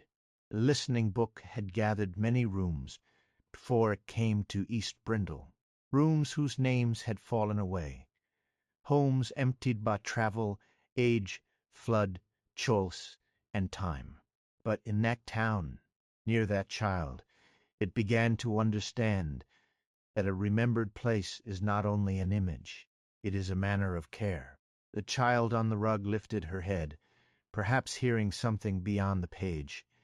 Rain moved over the lending room window. The dream deepened. Mira saw, not with her eyes exactly, the small motions the book had gathered over the years. Child leaving a borrowed volume on the desk instead of dropping it. A woman smoothing a gray shawl over the back of a chair. A hand ringing the brass bell only once, never sharply. A kitchen door opening across the lane. A fig leaf pressed flat between pages. A mother wrapping bread in cloth for a journey. A father turning back once at the gate, not sadly, but to make sure it had latched properly. And under all of it, the book listening. not as a spy listens, as a bowl receives water, as a hearth receives flame, as a room receives afternoon light. Mira closed her eyes. For years she had thought of care as something she gave because it was right to give it.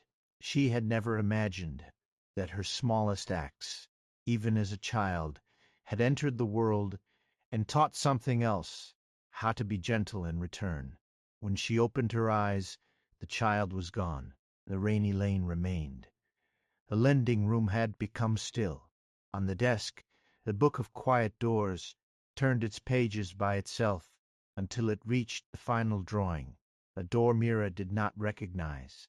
It was made of dark wood, with a small round window at eye level, and a handle shaped like a leaf. Around its frame were carved tiny books, each one closed. Behind the door, golden light showed at the threshold. Beneath the drawing was a sentence. An answer is also a door. Mira touched the page. The drawn door opened, not into Brindle House, not into the moonlit archive, into the repair alcove. Her repair alcove, the little stove, the round window, the work table with its cloths and tools, the brown cup with the blue rim, the saucer of found things, the shelves of thread and paste, the chair where she sat when the day had asked too much of her. But there was one difference. On the work table, where the gray book had rested before being returned to the archive, sat a folded shawl, not Miss Alwyn's gray shawl, Mira's own, the one she wore on winter mornings, the one she had mended twice at the edge, the one that smelt faintly of tea, wax, and cedar drawers. The image remained only a moment, then faded back into the page. Myra understood part of it, though not all. The book's answer was not simply a memory of childhood. It was trying to show her that care had continued, and that the gentle habits she thought of as work had become a room of their own, that the library was not only the place where she tended forgotten books, but also the place where something had been quietly tending her. The thought was too large to hold directly, so she held it indirectly, as one holds strong tea by its cup. The hidden lending room brightened. The brown paper folded itself neatly beside the book. The blue string coiled into a circle. The peppermint dish gave off its cool, sweet scent. Mira placed the missing letter corner inside her notebook. "Thank you," she said to the room. The brass bell gave one soft note. At the threshold, Tessa shifted. "Myra, I am here." "Is all well?" Myra turned. Young librarian's face was calm, but her eyes were watchful. She had waited without entering, without calling others, without letting her curiosity become pressure. A good librarian already, Myra thought. Better than she knew. "Yes," Myra said, "all is well." The book of quiet doors closed. Its cover did not remain on the desk.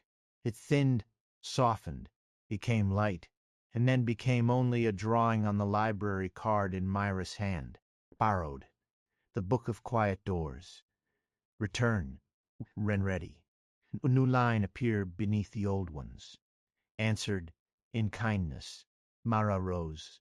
The hidden lending room was beginning to fade, not disappearing abruptly, but becoming less insistent.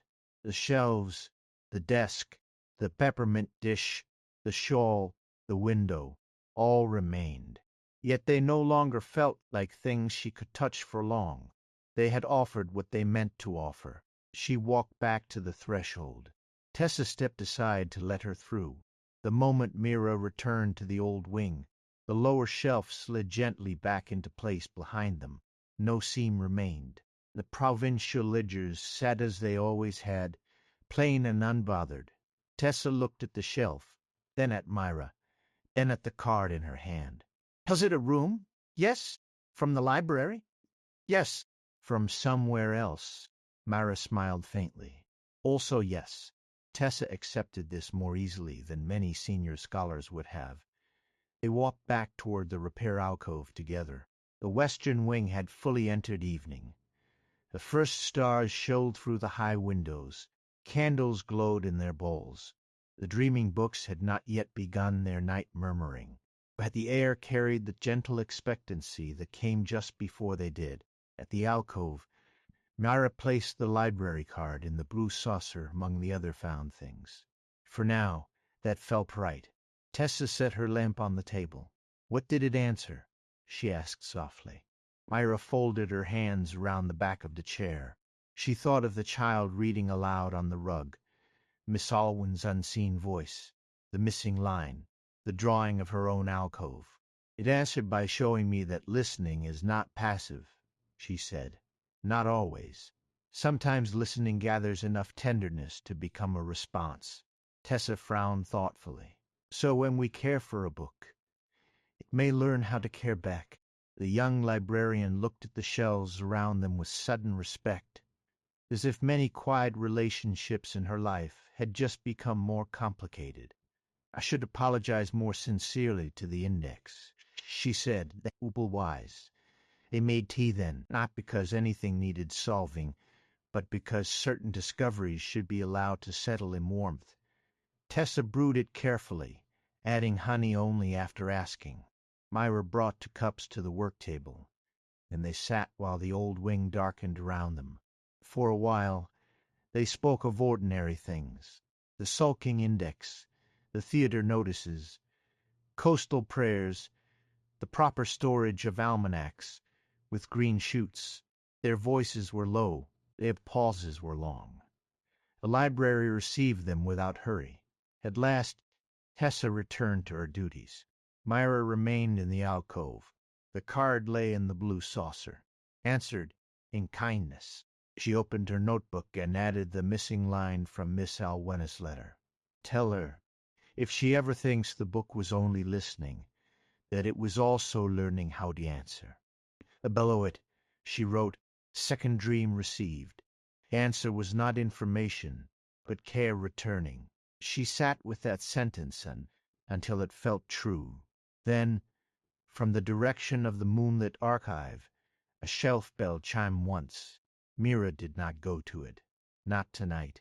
There had been enough opening for one day. She lowered the lamp, checked the stove, and stood by the round window as the first snow-melt rain began to fall over Aurelian. It was not quite winter snow now, not quite spring rain. Something between. Soft drops sliding from eaves, ticking on stone, touching the glass with a patient rhythm. The city below glowed in pieces.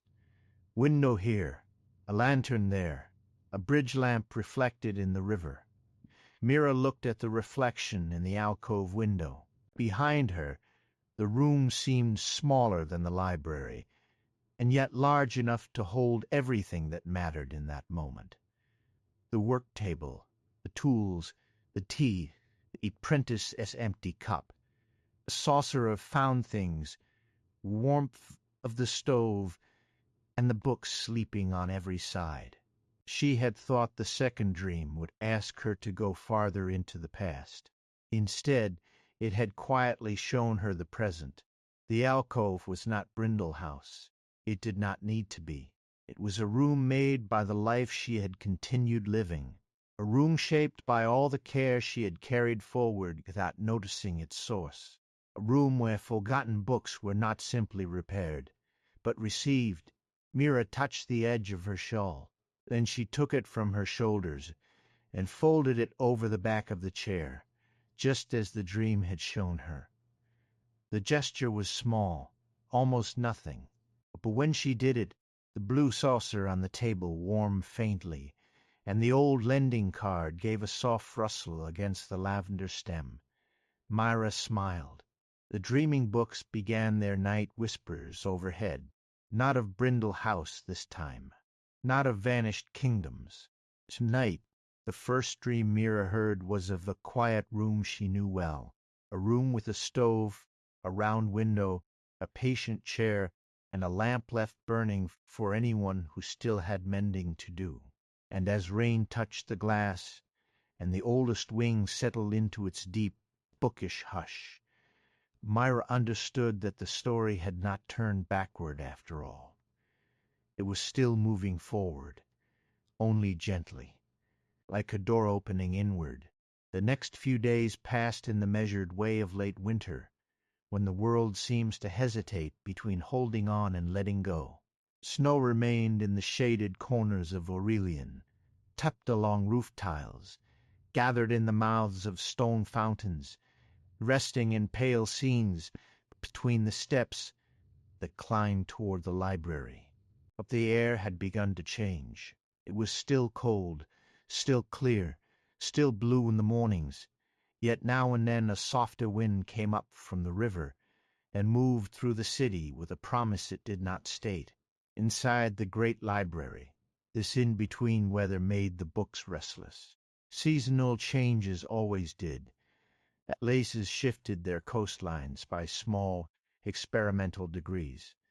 A set of agricultural records, opened every afternoon to pages about thawing soil. Books of winter verse grew reluctant to close, as if wishing to linger. Several spring herbals woke early and had to be convinced not to bloom across the catalogue cards. Myra found the restlessness comforting. It meant the library was listening to the world beyond its walls. She had not returned to the moonlit archives since the second dream, not because she was avoiding it, but because the story had changed direction. The first dream had called from the past. The second had answered through the present. Now, something in the western wing seemed to be gathering itself for quieter, lighter purpose. She noticed it first in the books that came to her table, not the rare ones, not the oldest ones, the ordinary ones. A village recipe ledger with a torn spine, a household account book whose ink had faded to the color of wheat tea, a bundle of letters tied in string, a weather diary from a farm no longer listed on any current map, a small brown notebook full of sewing measurements, garden notes, and reminders to buy lamp oil. They arrived one after another, though no one had planned it. Apprentices brought them from carts. Senior librarians left them with notes. A floating shelf lowered itself beside Mira's alcove one morning and deposited 3 slim volumes on the corner of her table with the quiet firmness of a cat leaving a gift. Mira did not miss the pattern. Forgotten books had always found her. Now these books did not merely need repair. They seemed to want something before repair. They wanted to be heard. The first was the household account book. It had a cover of brown cloth, rubbed almost smooth at the edges, and a title written in a practical hand, Accounts for the House on Mallow Street. There was nothing remarkable about it at first glance. Pages listed fleur, candles, soap, thread, lamp oil, roof nails, mutton, apples, winter coal, and occasional expenses for shoe repair. A scholar looking for grand history would have passed over it without pause. But when Mira opened it to examine the binding, the book sighed, not in protest, in relief. The sigh was so soft that only someone accustomed to old books would have heard it. Mira paused with her hand on the cover. "Would you like me to read before I mend?" she asked. The book settled beneath her fingers. That was answer enough. She read the first open page aloud, very quietly. 3 pounds flour, 1 blue ribbon, 2 candles for the upper room. Honey, if affordable, mend latch before rain. Nothing more. And yet, as the words entered the alcove, the little stove clicked warmly, and the scent of honey rose faintly from the paper. Mira saw, not as a vision exactly, but as an impression, a narrow house with a blue ribbon tied around a pantry jar, and someone remembering the latch before the weather turned. She closed the book gently. On the cover, for a moment, a line of pale ink appeared. "Thank you." Then it faded. Mira sat back. She was not surprised, not after all that had happened, but she was moved in a different way. The house that remembered her had answered her through rooms she had known. This book did not know her. Its house was not her house. Its door was not her door. And still it had responded to being read with the quiet gratitude of something kept waiting too long. By afternoon, 2 more books had done the same. The weather diary released the smell of wet fields when Mira read an entry about fog lifting before breakfast. The sewing notebook warmed when she spoke aloud a line about letting down a hem because a child had grown taller over winter. Mira made notes, but not too many. A thing could be observed so carefully that one forgot to receive it. At 4 bells, Tessa came into the alcove, carrying a tray with 2 cups and a small plate of oat biscuits from the staff kitchen. "I brought tea," she said. "Forgot noon." Myra looked toward the round window. The light outside had already begun to lower. "So I did." Tessa set the tray down with the manner of someone trying not to look pleased at being useful. Then her eyes moved to the books on the work table. "They still coming?" "Yes." "Do they all sigh?" "Not all." The sewing notebook hummed. "That seems friendly." It was. Tessa sat on the stool opposite Mira. She looked less like an apprentice now, and more like someone who had begun to find her place among the shelves. There was still ink on her sleeve, but she had stopped apologizing for it. Mira poured tea. The scent was rosemary and black leaf. Tessa noticed Mira noticing. "I thought rosemary might be good," she said, almost casually. Myra remembered the brief confession from days before, her aunt's house smelling of rosemary and soap. "It is good," Myra said. They drank in comfortable quiet. At length Tessa picked up the sewing notebook, but did not open it. "Why now?" she asked. Myra knew what she meant. Why these books? Why this many? Why after the listening book? "I think," Mira said, "that the house that remembered her was not only returning something to me. It may have opened my hearing to a kind of book I had mistaken for ordinary." Tessa looked down at the notebook. Maybe ordinary books were waiting for someone who would not call them ordinary. Myra smiled. "That is probably better said." The notebook gave a faint, approving creak. Tessa's eyes widened. "Did it hear me?" "Almost certainly." "Oh." Tessa straightened. "Then I meant it respectfully." The notebook creaked again, perhaps satisfied. That evening, after the library closed, Mira carried the newly arrived domestic books to a side table near the alcove. Instead of returning them to general storage, she did not yet know where they belonged. The catalogues would offer categories: household records, private ledgers, provincial materials, non-circulating domestic documents. But none of those names felt large enough or warm enough. Books that held rooms, books that remembered tables, books that kept the small weather of lives. She tried several phrases in her notebook. None settled. The wing darkened around her. Candles lowered themselves. Outside the tall windows, the last of the sunset faded behind the snowy roofs. The dreaming books above had begun their night murmur. But tonight, beneath the familiar voices of vanished worlds, there was another sound, a low bell. Myra lifted her head.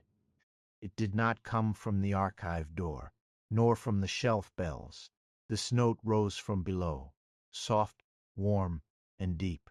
A kind of bell one might hear from a kitchen at the bottom of a house, calling not urgently, but with the simple announcement that tea was ready. Mira stood. The domestic books on the side table rustled. One by one, they turned slightly, as if facing the sound. Tessa appeared at the entrance of the alcove, with her lamp already lit. "I heard it too," she said. Mira was not surprised to see her. "Did Aurel send you?" "No, the index did." "The sulking one?" "It is less sulking now. But yes." The bell sounded again.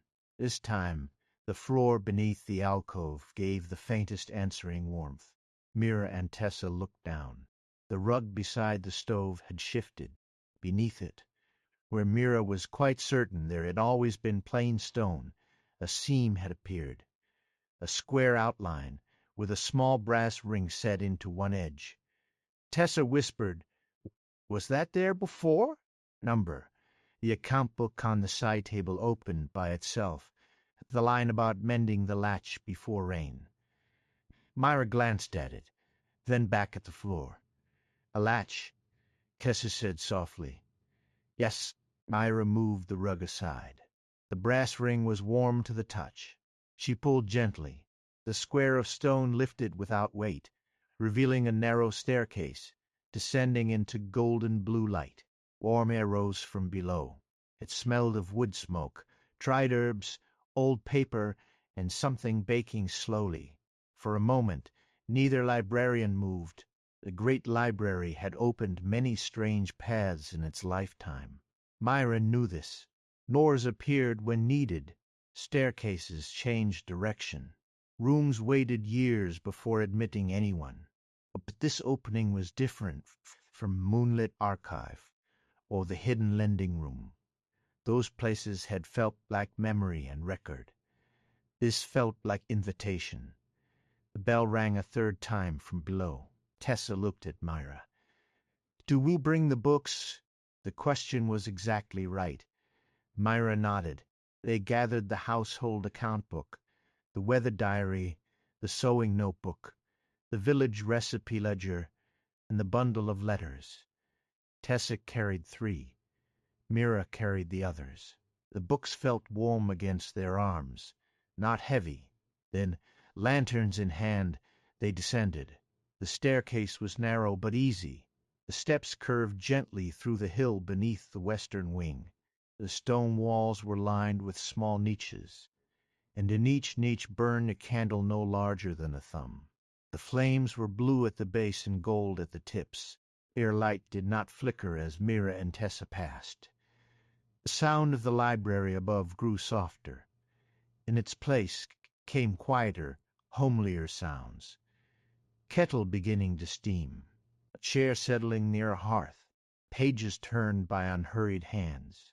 Rain on a roof somewhere far away. Tessa breathed in. "It smells like several kitchens at once." "Yes," Myra said, "and none of them exactly." The stairs ended in a low-arched doorway. Above it hung a sign made of dark wood. Its letters had not been carved, but burned gently into the grain. "The Hearth Stacks."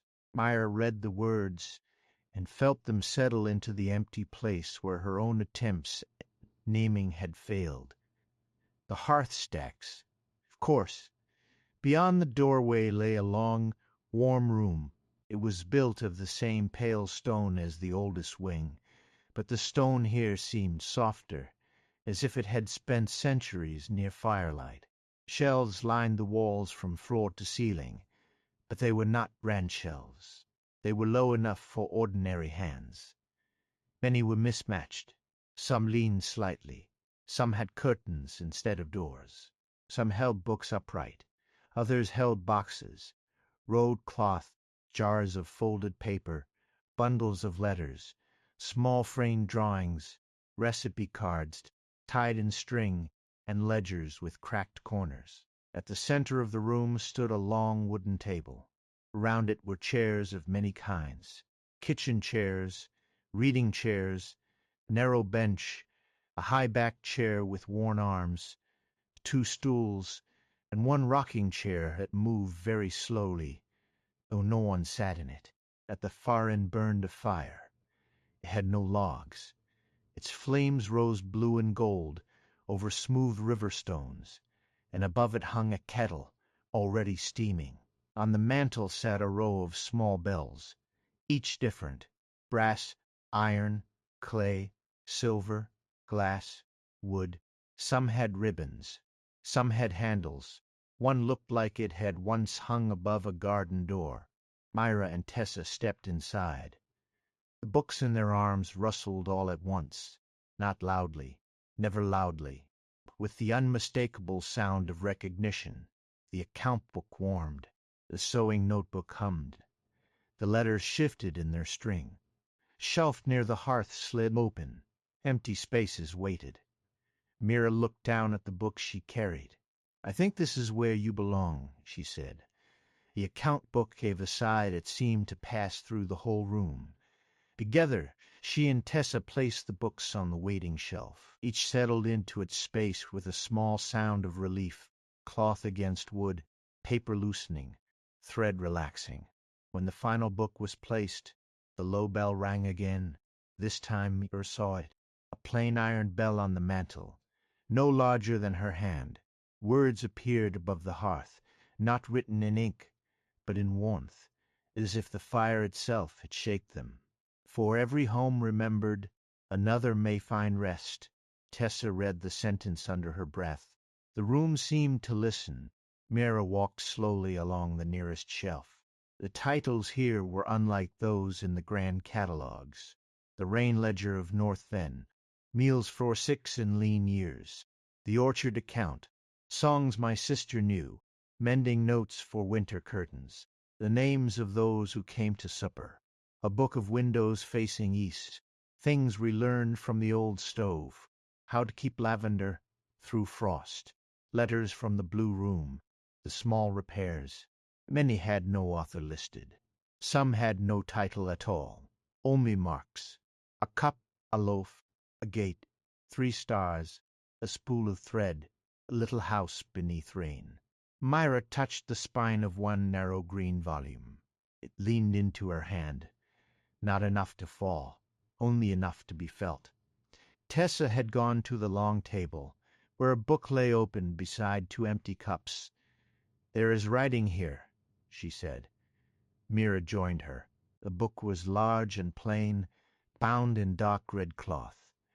Its pages were thick and soft at the edges. At the top of the open page was a heading: Register of Hearth Voices. Beneath it, in fresh ink, the line had written itself. 2 librarians entered with 5 books that were tired of being stored, ready to be received. Tessa looked at Mira. "It writes rather directly. Some registers do." Another line appeared: "Reading is requested." The kettle gave a small puff of steam. The rocking chair moved once. Mira felt a smile rise in her before she could stop it. "Then we should read."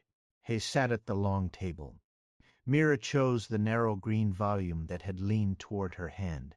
Tessa brought the oat biscuits from the tray upstairs, because, as she pointed out, a room called the Hearth Stacks should not begin its acquaintance with them unfed.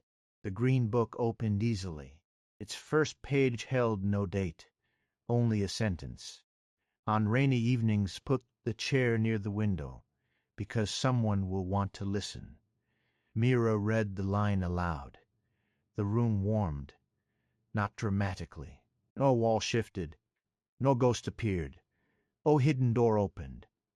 Only the blue-gold fire brightened a little, and somewhere among the shelves a book settled more comfortably in place. She continued. The green volume was a record of a house beside a marsh. It described ordinary evenings with such care that after a few pages the room seemed to hold a marsh house within it. Rain ticking on shutters, boots drying near the door, a dog sleeping on a blue rug, soup thickening over low flame, someone moving a chair closer to the window so an older aunt could hear the frogs begin after sunset. The sentences were simple, almost plain, but each carried the kind of attention that made plain things luminous. Tessa listened, with her chin in her hand. When Mira paused, the apprentice did not speak for a moment. Then she said, very softly, "No one famous lived there. No, no great event happened. Not that we know. But I can feel it." Mira closed the book halfway, keeping one finger between the pages. Yes, the fire shifted. Above the mantel, another line of warmth appeared. Ordinary tenderness is also history. Tessa's eyes glistened, though she blinked quickly and reached for her tea. Mira let her have the privacy of not being noticed. They read a little more. Then Tessa read from the sewing notebook, choosing a page that recorded the letting down of sleeves, the patching of a work apron, and a note to save the blue buttons because someone liked them best. As she read, the scent of rosemary entered the room, and for a breath Mira thought of the aunt house Tessa had mentioned, though no image came. This was not Mira's memories to receive. It brushed the edge of the room and rested near Tessa instead. The apprentice's voice grew quieter. She finished the page and placed her hand on the notebook cover. "Thank you," she whispered. The notebook hummed. Not to Mira, to Tessa, that mattered. Mira understood then that the hearth stacks were not an extension of her private mystery. They were something larger. The listening book had opened her hearing, but the work was not meant to remain hers alone. Care, when kept too private, could become another kind of closed room. The thought settled gently, without reproach. After a while, footsteps sounded on the stairs. Senior librarian Aurel appeared in the archway, holding a lantern in one hand and a teapot in the other. "I see the four finally made its point," he said. Tessa straightened. "You knew. I suspected. Knowing would imply confidence, which the library punishes." He entered, looked around the hearth stacks, and removed his spectacles. His expression softened in a way Mira had rarely seen. "So this is where they went," he said. Mira turned. "You have seen these books before. Some of them. Not this room."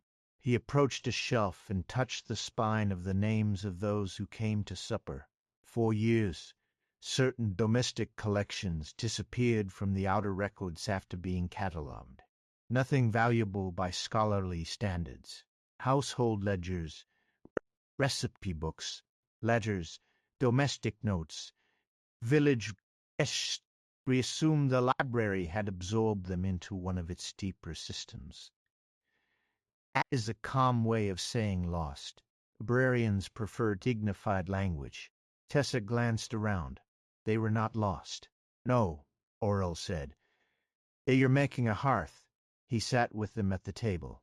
The room accepted him at once, though one chair scooted back more slowly than the others, perhaps considering whether to trust him. He poured tea from his pot into the extra cups, and the scent of bergamot joined the room's warmth. Mira told him about the books that had arrived at her table, the bell below the alcove, and the line above the hearth. She did not need to explain everything. Aurel listened, as if he already believed the shape of it. When she finished, he nodded toward the register of hearth voices. "May I?" Mira turned the book toward him. The register wrote, "Third librarian entered with tea. Acceptable." Tessa covered her mouth. Aurel looked at the page over the top of his spectacles. "Acceptable is high praise from certain registers," he said. The small bell on the mantel gave a pleased note. They read again. Aurel selected a book called A Manual of Winter Repairs. It contained instructions for keeping shutters from swelling, mending roof seams, placing blankets beneath door gaps, and wrapping pipes before frost. But between the instructions were notes in another hand. "Remember to check on Mrs. Vale before the first freeze. The east room grows cold. Move the chair nearer the stove. If the children complain about cabbage again, add apple. Do not forget that the old cat hides in the linen chest during storms." Aurel read these notes with great seriousness. When he reached the old cat, Tessa smiled into her cup. Mira felt the room grow warmer, not because of the fire, because something had been received. After the reading, the three librarians sat without speaking for a while. The hearth stacks did not press them for more. That was part of its kindness. It did not ask for performance. It did not require anyone to become moved in a noticeable way.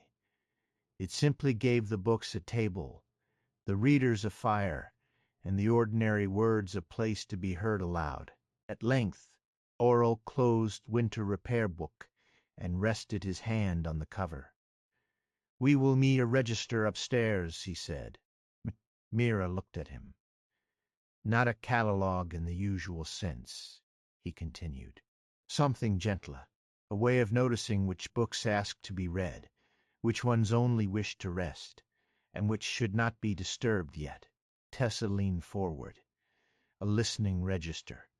Aurel considered. Perhaps. Mira thought of her blue notebook in the alcove, of Miss Alwyn's letter, of the old lending card, of all the quiet things that had been teaching her, slowly, how to receive. "We could call it the night register of gentle returns," she said. The room became very still. Then every bell on the mantel rang once, softly, together. The sound was not loud, but it passed through the hearth stacks like warm light passing through amber glass. Tessa smiled. Aurel inclined his head. "I believe the room approves." So it was decided. They did not begin the register that night. It was enough to name it. Naming, in a library, was not a small act. A name made a shelf in the mind where something could rest.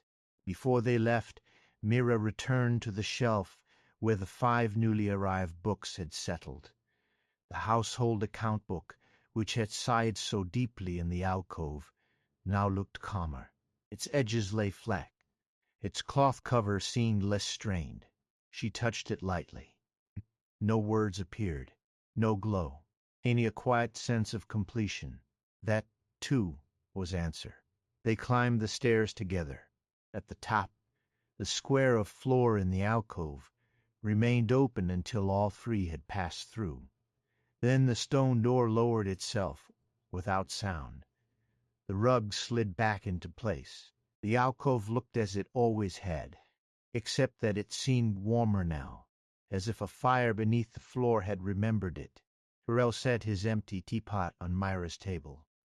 "Do not tell the Acquisitions Committee yet," he said. Tessa looked startled. "Why not?" "Because they will wish to measure the room, classify the shelves, debate access policy, and determine whether oat biscuits count as an archival requirement." "They do," Tessa said. "I agree." "Let us spare the room a committee before spring." Mira nodded. "For now, only those the room calls." "Precisely." Aurel left them with a courteous good night. Tessa remained behind for a moment, looking at the rug. "Do you think it will open for me if I come alone?" Mira considered. "Not because you ask, but perhaps because you listen." Tessa nodded. "That seems fair." After she left, Mira took a fresh ledger from the lower cabinet. It was bound in blue cloth, unused, with thick cream pages. She placed it on her work table, beside the saucer of found things.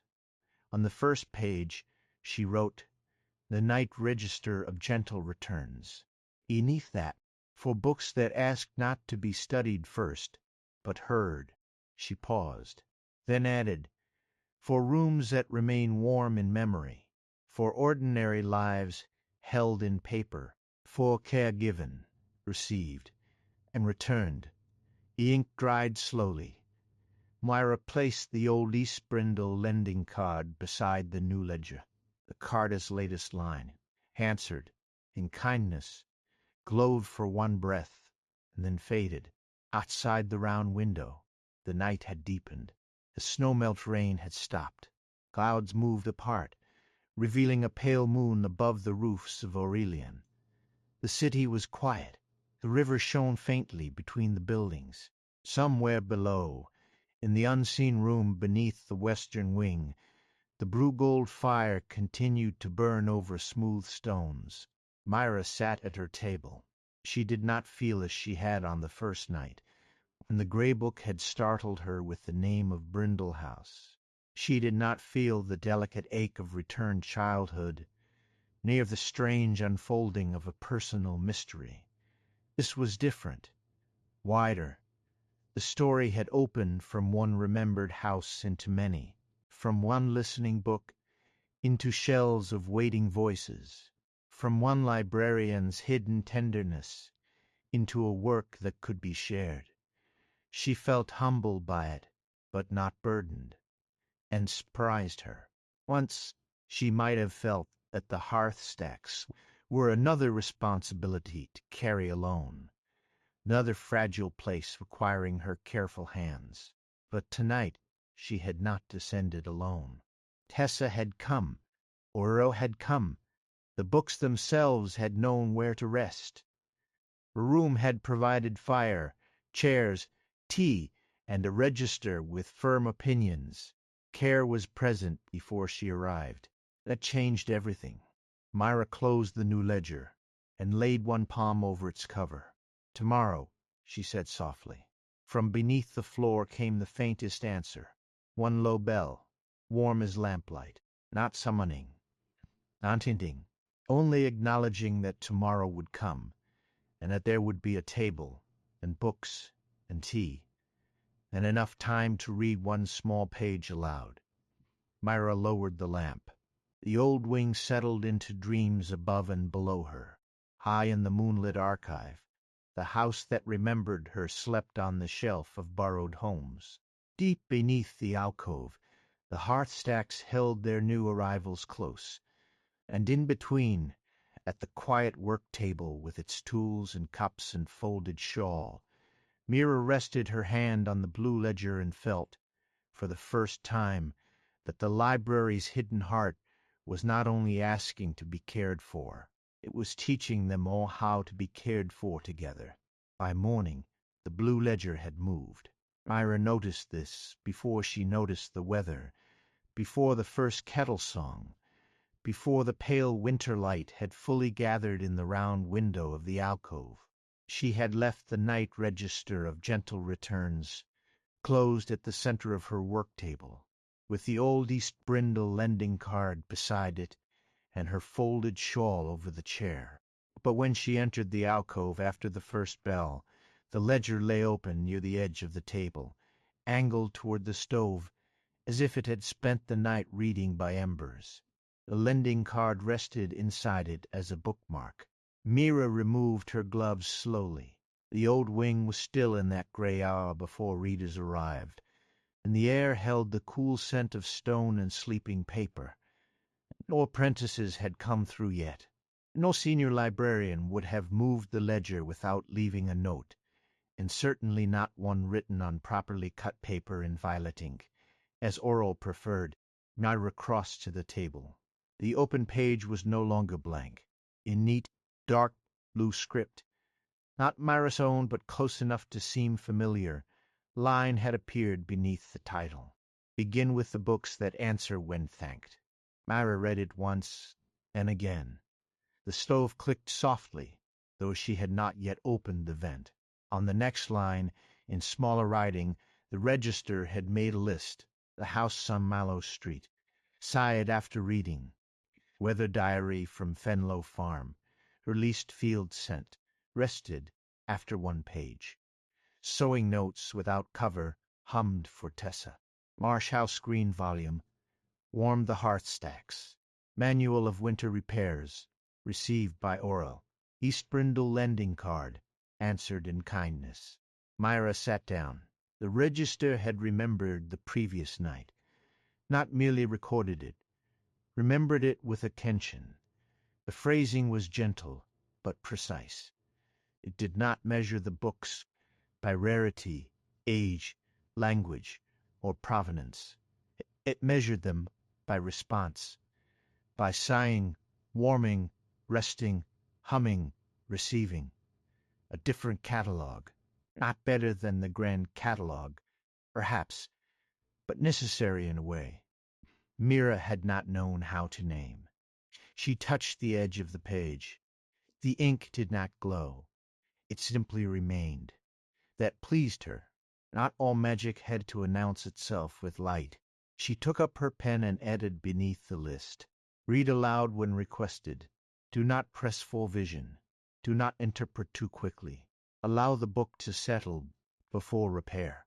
After a moment, she added, "Tea recommended." The ledger accepted the addition without comment. The kettle, however, gave a small approving tick from the stove. By the time Tessa arrived, carrying 3 returned books and 1 apology from the sulking index, Mira had begun preparing a shelf above the work table for the register. Not a high shelf. The blue ledger seemed unlikely to prefer a ceremony. It wanted to be used. Tessa noticed the open pages at once. Wrote during the night? Yes. Without permission? With purpose. It sounds like something a register would say.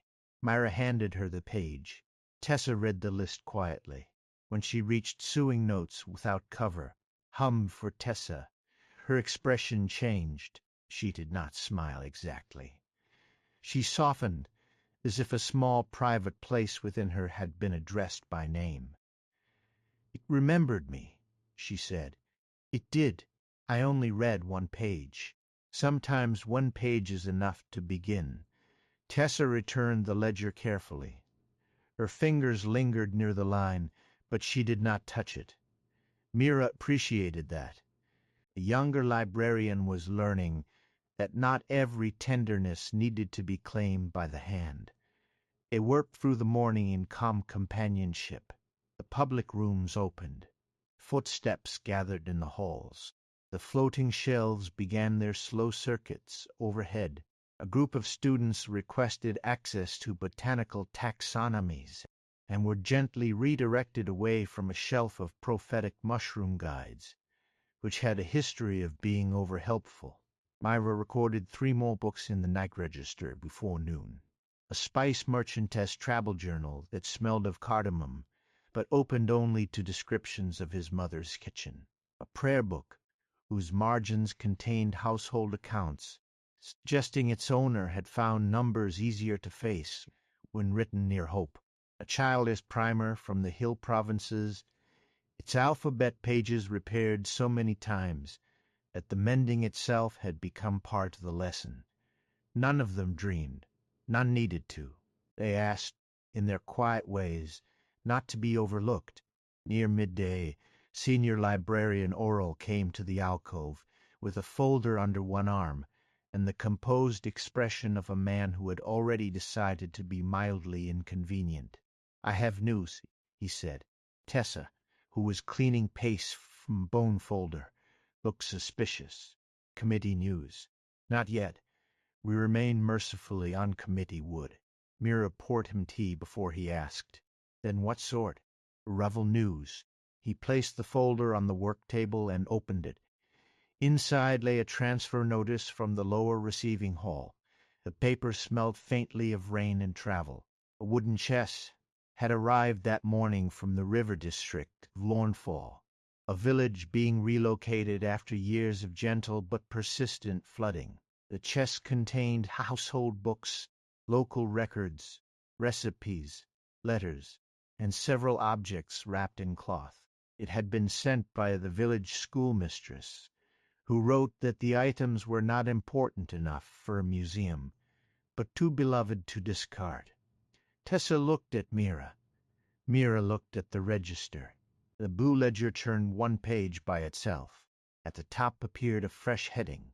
Lawnfall chest, waiting warm intake. Aurel adjusted his spectacles.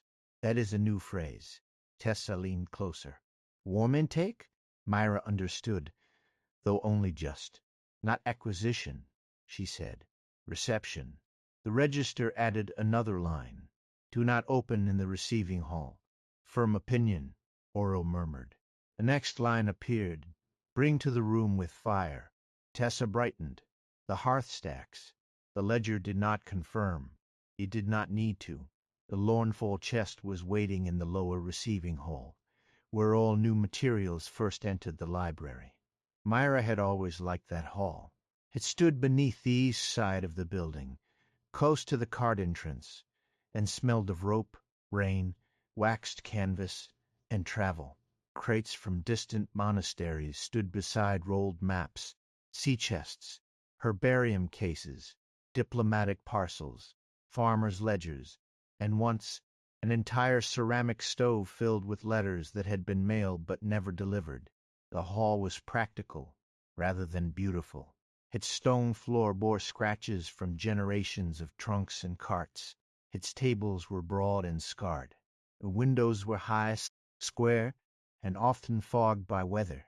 Clerks moved through it with ink pads, knives, stamps, and lists.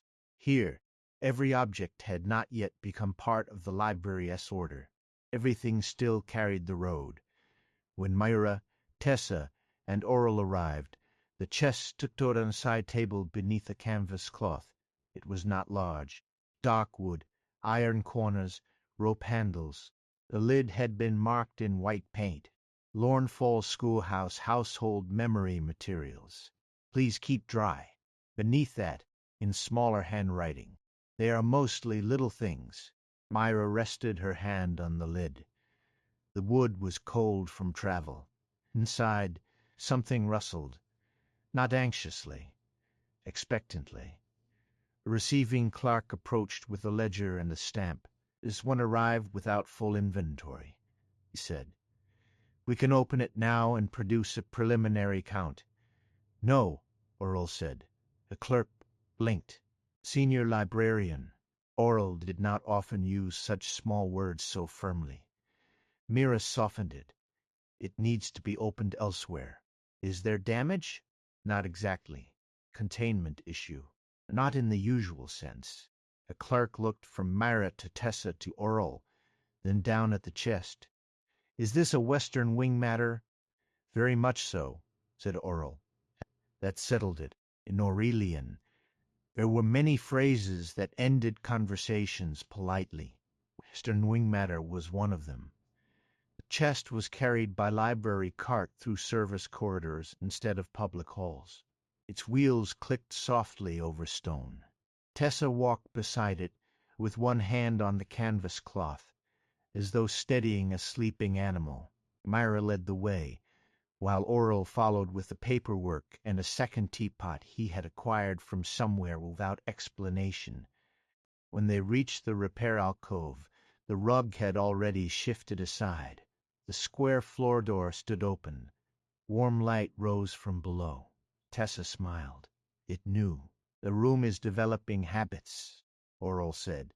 They carried the chest down slowly. The hearth stacks felt different in daylight, though no daylight reached it directly. The blue-gold fire still burned on the river stones, but the room seemed less like a secret and more like a kitchen before guests arrive. Shelves stood alert. Chairs waited around the long table. The register on the mantel, separate from Mira's blue ledger upstairs. They closed but wakeful.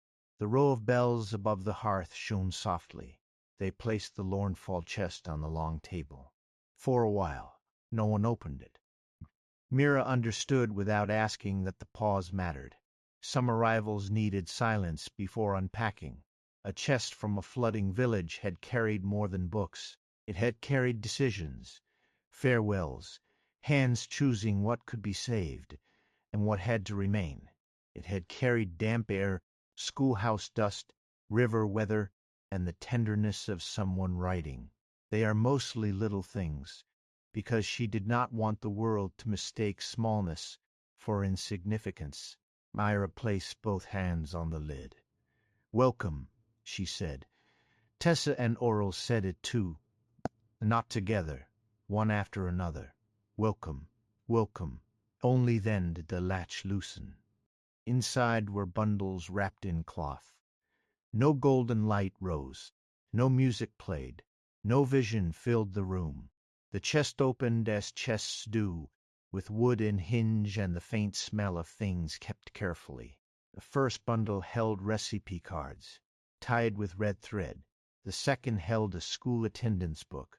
The third, stack of letters from former pupils to a teacher named Mara Vale, written over many years from towns, farms, ships, workshops, and one mountain observatory. There was a tin of buttons, a cracked slate, a small bell with river blue ribbon, a book of songs copied by hand, a ledger of rainfall measurements, 3 children's drawings of the same bridge, a cloth map of Laurnfall stitched in colored thread. The map made Tessa breathe in softly. Mira unfolded it across the table. It showed a village beside a bend in the river, not with exact survey lines, but with affection. Blue thread for water, brown for roads, green for gardens, little red squares for houses. The schoolhouse was stitched in yellow, larger than scale allowed. Beside the bridge, someone had sewn a line of tiny silver stitches, perhaps to show where the river shone in morning. Several houses had names embroidered beside them. Vale House, the Blue Pump, Old Reed's Door, Bakery with Pear Tree, Steps that Flood First, Place we watched geese. Tessa touched the edge of the cloth, not the stitching. They made a map of what mattered, she said. Yes, Mira said. The blue-gold fire lowered slightly, as if listening. When the last bundle was opened, they found one more item at the bottom of the chest. Sealed envelope, addressed in careful handwriting. To the library that receives what the river cannot keep. Mira opened it. The letter was from Mira Vale, schoolmistress of Lornfall. It explained that the village had not been destroyed. There was no disaster, no terrible night, no rush. The river had simply come higher each year, patient as time, until the council decided it was kinder to move before fear entered the walls. Families had taken furniture, tools, animals, dishes, and what books they could. The schoolhouse would be dismantled in spring. The bridge would remain until the river chose otherwise. These papers, the letter said, had lived in the schoolhouse cupboard. They were not official enough for the district archive. They did not prove ownership, lineage, law, or trade, but they carried songs, names, meals, weather, attendance, drawings, and the shape of the village as children had known it. Then came the line that made the hearth stacks grow very still. I do not ask that anyone study them, only that once in a while someone speak one of our small things aloud, so that Lornfall does not become only a place the river took. Mira rested the letter on the table. No one spoke immediately. The request was not heavy. That was its power. It did not ask for monuments. It asked for a voice, now and then. Oro removed his spectacles and folded them. Tessa looked down at the stitched map. Mira thought of Brindle House, of East Brindle, of the old lending room, of the grey listening book gathering, what love had left uncarried. But she did not feel drawn backward this time. Instead, she felt the work widen forward again. This was what the hearth stacks could be, not a museum of loss, a room where gentle continuance was practiced. Mira opened the register of hearth voices. The page filled slowly. Lornfall chest received.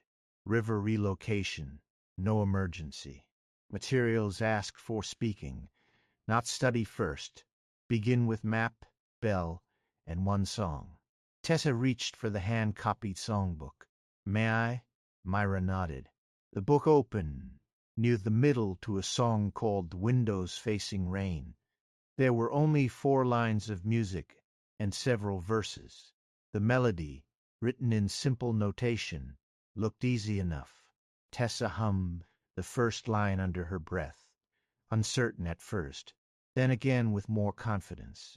Her voice was not trained, but it was warm. The hearth stacks did not require beauty in the polished sense. It required willingness. Tessa sang only the first verse, very softly. It was a song about closing shutters, before a storm, counting cups, bringing in herbs, and leaving the lamp near the window for anyone crossing the bridge late.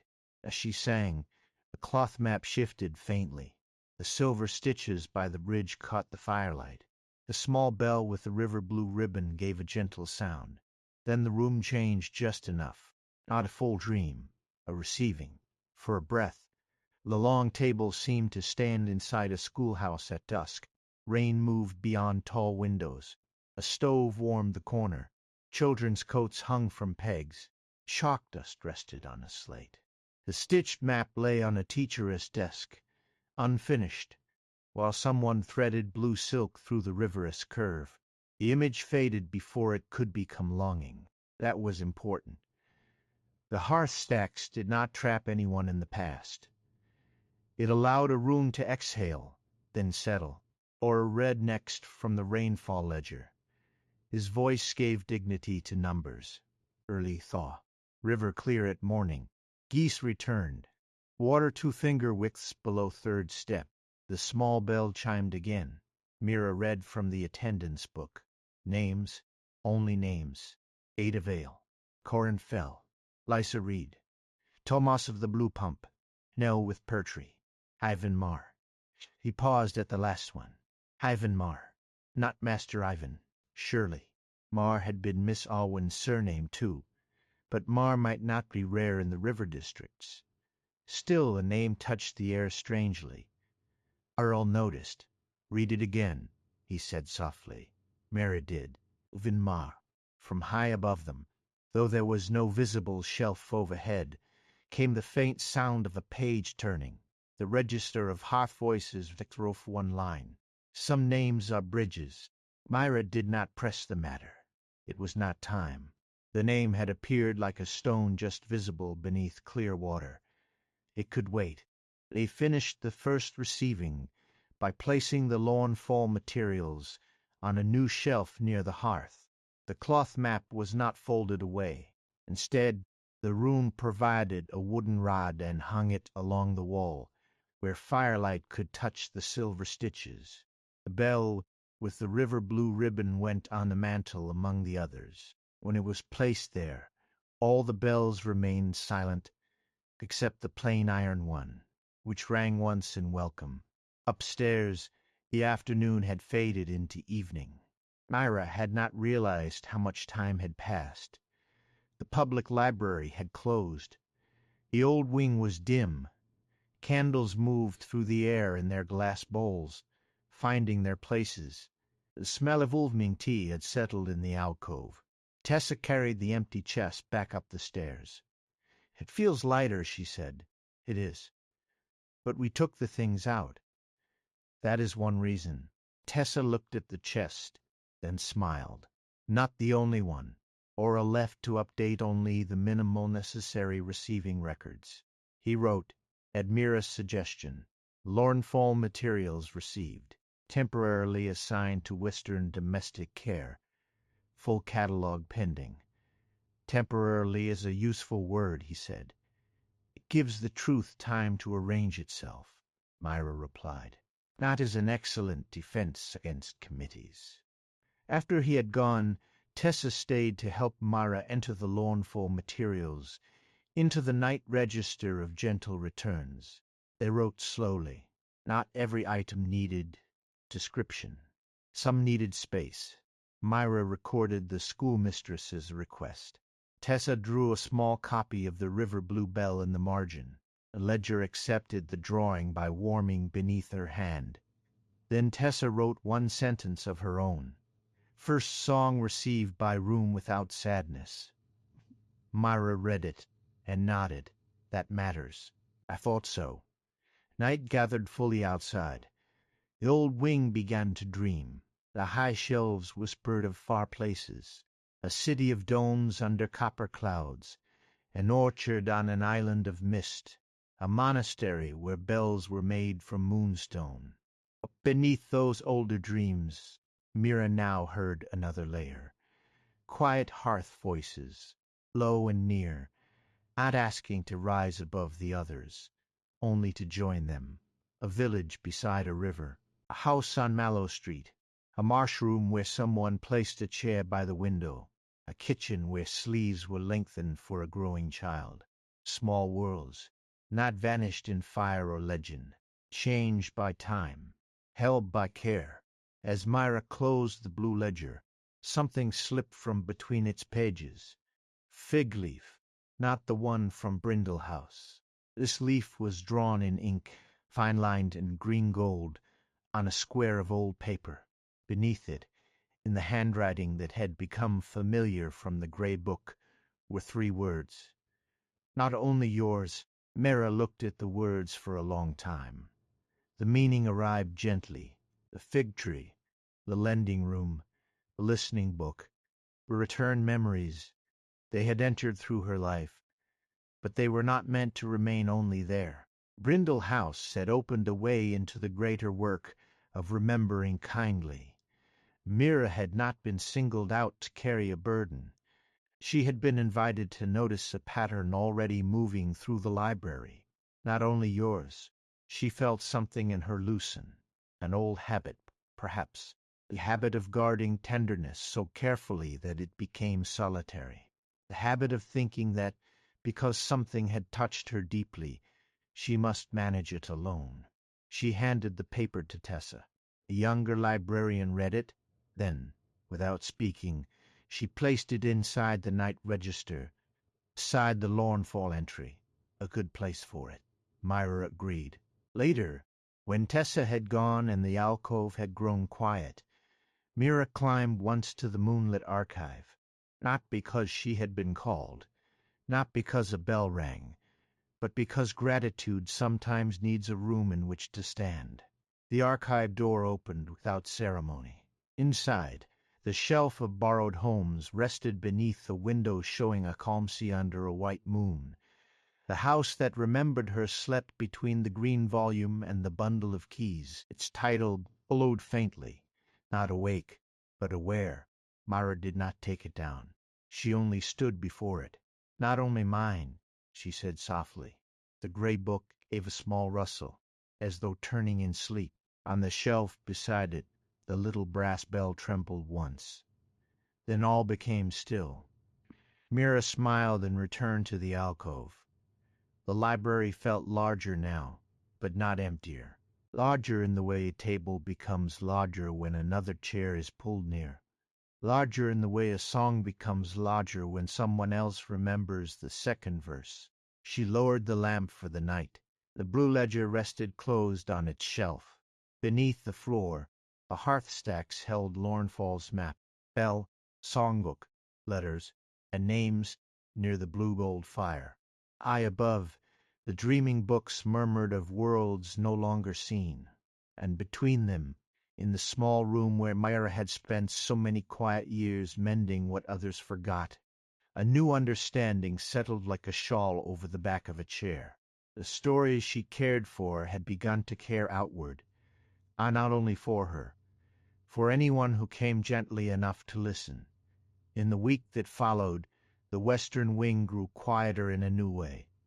It had always been quiet, of course. Quiet was part of its architecture. Quiet lived between its shells, settled in the stairwells, and lay like a fine veil over the long reading tables beneath the high windows. But this was a different kind of quiet, not secrecy, not waiting. Something more like trust. The hearthstacks remained hidden from those who had no reason to find them. Yet the room no longer felt hidden from the library itself. Its warmth rose gently through the floor of Mira's alcove at odd hours. Sometimes the blue ledger would open to a fresh page before anyone had touched it. Sometimes a book that had sat unremarked in a storage cart for 30 years would appear on Mira's table with a slip of paper tucked beneath its cover, marked simply, "This one may be ready." The night register of gentle returns became part of their work without ever becoming official. That suited it. Official things often attracted forms, seals, arguments over shelf space, and people who wished to be important in fragile matters. The register did not want importance. It wanted attention. There was a difference, and Mira had learned to honor it. Tessa began making the first morning entries, her handwriting still more eager than graceful, though it had become steadier. Aurel added notes in the margins when a book's response needed cross-reference, though he had promised not to use the phrase phenomenological domestic resonance after the blue ledger had shut on his sleeve for doing so. Mira read his corrected entry aloud. Book warmed after being thanked. Further reading advised. The ledger remained open. Better, Tessa said. Earl looked wounded. I was being precise. The book disagreed. The book has editorial confidence. It is a register, Mira said. They often do, so their work continued, a little at a time. The Hearthstacks gathered a small company of books that had not known where else to rest. Not all came from lost or changed places. Some came from houses still standing, whose owners had simply forgotten that the old account book in the attic contained the only written record of a grandmother's song. Some came from villages altered by roads, gardens divided by inheritance, inns renamed, bakeries closed, farms abandoned kindly after good years, or rooms redecorated until no one remembered who had chosen the first wallpaper. The books did not mourn these changes in the way people sometimes expected. They did not ask to return everything to how it had been. They asked to be allowed to keep what had mattered. There is peace in that kind of keeping. Not holding back the river, only remembering the sound of the bridge. One afternoon, when pale sun fell, across the western windows, and turned the dust in the air to gold, Aurel came to Mira's alcove, carrying a narrow box. He held it with unusual care. Tessa, who was reading a repair note to a book of pantry charms, looked up at once. "Is that another chest?" "No," Aurel said. "This is smaller than a chest, and larger than a complication." Mira set down her brush. "That sounds like a memory." "Very good." He placed the box on the cleared side of Mira's work table. It was made of cedar, dark with age, and tied with a strip of black cloth rather than a ribbon. No label marked the lid, but on the front, pressed into the wood with an old library seal, was one small initial. I. Mira knew before Aurel spoke. "Master Ivan?" Aurel nodded. "I found it this morning in the retiring cabinet." Tessa frowned gently. "The what?" "The retiring cabinet," Aurel said, "is where the library places the personal effects of senior librarians, until someone is ready to sort them, or until the cabinet grows impatient and presents them. How long has Master Ivan's box been there?" 7 winters. Tessa's eyes widened. "The cabinet is patient," Mira said. "Or stubborn," Aurel replied. "Today it would not close until I took this." Mira touched the black cloth. The box did not resist. Inside lay a pair of spectacles, a folded handkerchief, 3 old catalogue cards, a fountain pen with cracked cap, and a small notebook bound in faded brown leather. The notebook's cover bore no title, only a pressed mark of a small bridge. Mira lifted it. The pages opened to the middle, as if the notebook had been waiting at that place for years. The handwriting was Master Ivan's, fine, slanted, slightly wandering near the ends of lines. Mira read silently at first.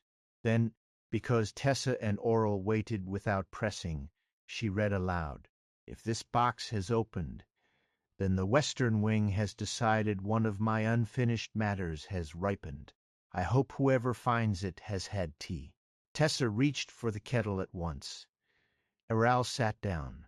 Mira continued, smiling softly despite herself. "There are several things in a library that cannot be arranged by promotion, committee, seniority, or cleverness. The first is trust. The second is a listening book. I have known only 3 listening books in my life. One in Lornfall, when I was a boy, though I did not understand it then. One in my sister Awenna's lending room at East Brindle, and one, perhaps, still waiting to be recognized by someone with gentler hands than mine." Mira's voice softened at the name. My sister Awen. So that was the bridge. Even Mar had not merely known Miss Awen by correspondence. He had known her by childhood, by family, by the shared memory of a river village, whose map now hung in the hearthstacks. Tessa looked toward the blue ledger as if expecting it to write something. It did not. Some revelations, perhaps, preferred to enter by voice. Mira read on. Alwyn was always better at waiting than I was. I became a librarian because I wished to understand how memory worked. She became one because she understood that memory often needed a chair by the window and someone willing to keep the lamp lit. When she wrote to tell me of the gray book in East Brindle, I knew Aurelian should receive it. But I also knew the library must not use it too quickly. A listening book forced into explanation becomes a closed book, and sometimes a wounded one. The page turned beneath Mira's hand. Years later, a young woman came to the library, quiet, careful, ready to apologize to damaged things for other people as neglect. She did not know that the book had once warmed when she entered Alwyn's lending room as a child. I did not tell her. Mira stopped. The alcove held its breath. The young woman was herself, of course, not named, but seen, not exposed, seen kindly. Tessa looked down at her hands. Oro closed his eyes briefly, as if hearing an old friend's voice more clearly than expected. Mira continued. I did not tell her because some truths become burdens if handed over before they become shelter. Instead, I placed her where the forgotten books could teach her, and where, perhaps, she could teach them in return. If the gray book wakes one day and finds her, let no one treat this as accident or fate. It is neither. It is relationship, which is slower and less proud than fate. The next line was written more faintly. If the book dreams of Brindle House, do not send her back. Help her notice what has come forward. Mara lowered the notebook. The room blurred slightly at the edges, though she did not cry. The words did not feel like manipulation. It felt like the continuation of care she had not known was present around her. Master Elvin had not arranged her life like a puzzle. He had trusted a room, a book, and a young librarian's own tenderness to meet when they were ready. That was different. That was gentler. Tessa poured tea without speaking, and she set the cup beside Mira. A little spoon made a soft note against the saucer. Mira read the final passage on the open page. The hearth stacks may open after the listening book wakes. I do not know when. I have only seen the threshold once, as a boy in Lornfall, after my mother read aloud the names of neighbors who had left before the flood year. I believe the room gathers ordinary continuance. I believe it will need more than one keeper. If Mira is among those who find it, tell her this, if you can. She has spent much of her life caring as if care were a lamp she alone must carry. But a library is not lit by one lamp. The page ended there. No dramatic flourish, no final instruction. Only that. A library is not lit by one lamp. Mira sat back. The sentence entered her slowly, like warmth. For years she had admired Master Evaness' gentleness, his patience with books, his way of making even the most uncertain apprentice feel that quietness was a skill rather than a lack. She had missed him after his passing, but in the ordinary way one misses a teacher, a certain shelf, a certain chair, a phrase spoken in memory. Now she felt the shape of his care more fully. He had been part of the story before she knew there was a story. So had Alwyn. So had Tessa now. So had Aurel. So had the books. Not one lamp. Many. The blue ledger on the shelf opened by itself. A line appeared. Ivan Mar. Bridge voice. Entry pending. Aurel gave a low laugh, though it was barely more than breath. He would have disliked being pending. He would have pretended to dislike it, Mira said. That is more accurate. Tessa leaned forward. Should we take the notebook to the hearth stacks? Mira looked at the brown cover in her hands. It felt calm. Yes, she said. But not as a record only, as a voice. That evening, after the library closed, A descended with Master Even's notebook, cedar box, and 3 cups of tea. They did not bring the spectacles or pen at first, but the cedar box refused to close without them. So Aurel sighed, placed them back inside, and said, "Very well, all of him may come." The hearth stacks received the haps with a warmth that seemed to rise from the floorboards. The blue gold fire burned low and steady. A mournful map hung along the wall, its stitched river catching the light. The river blue bell rested among the others on the mantel. The books from Mallow Street, Fenlow Farm, the Marsh House, and the Winter Repair Manual sat in their places, settled and easy. A new shelf had opened near the map, not empty, prepared. Mira placed Master Evan's notebook on the long table, or else set the cedar box beside it. Tessa poured tea. The register of hearth voices opened. It wrote, "Bridge voice returned through those who listened after him." Then, "Read the page about lamps." Mira did. Her voice was softer this time, not because she was uncertain, but because the words did not need to be carried far. The room was ready for them. A library is not lit by one lamp.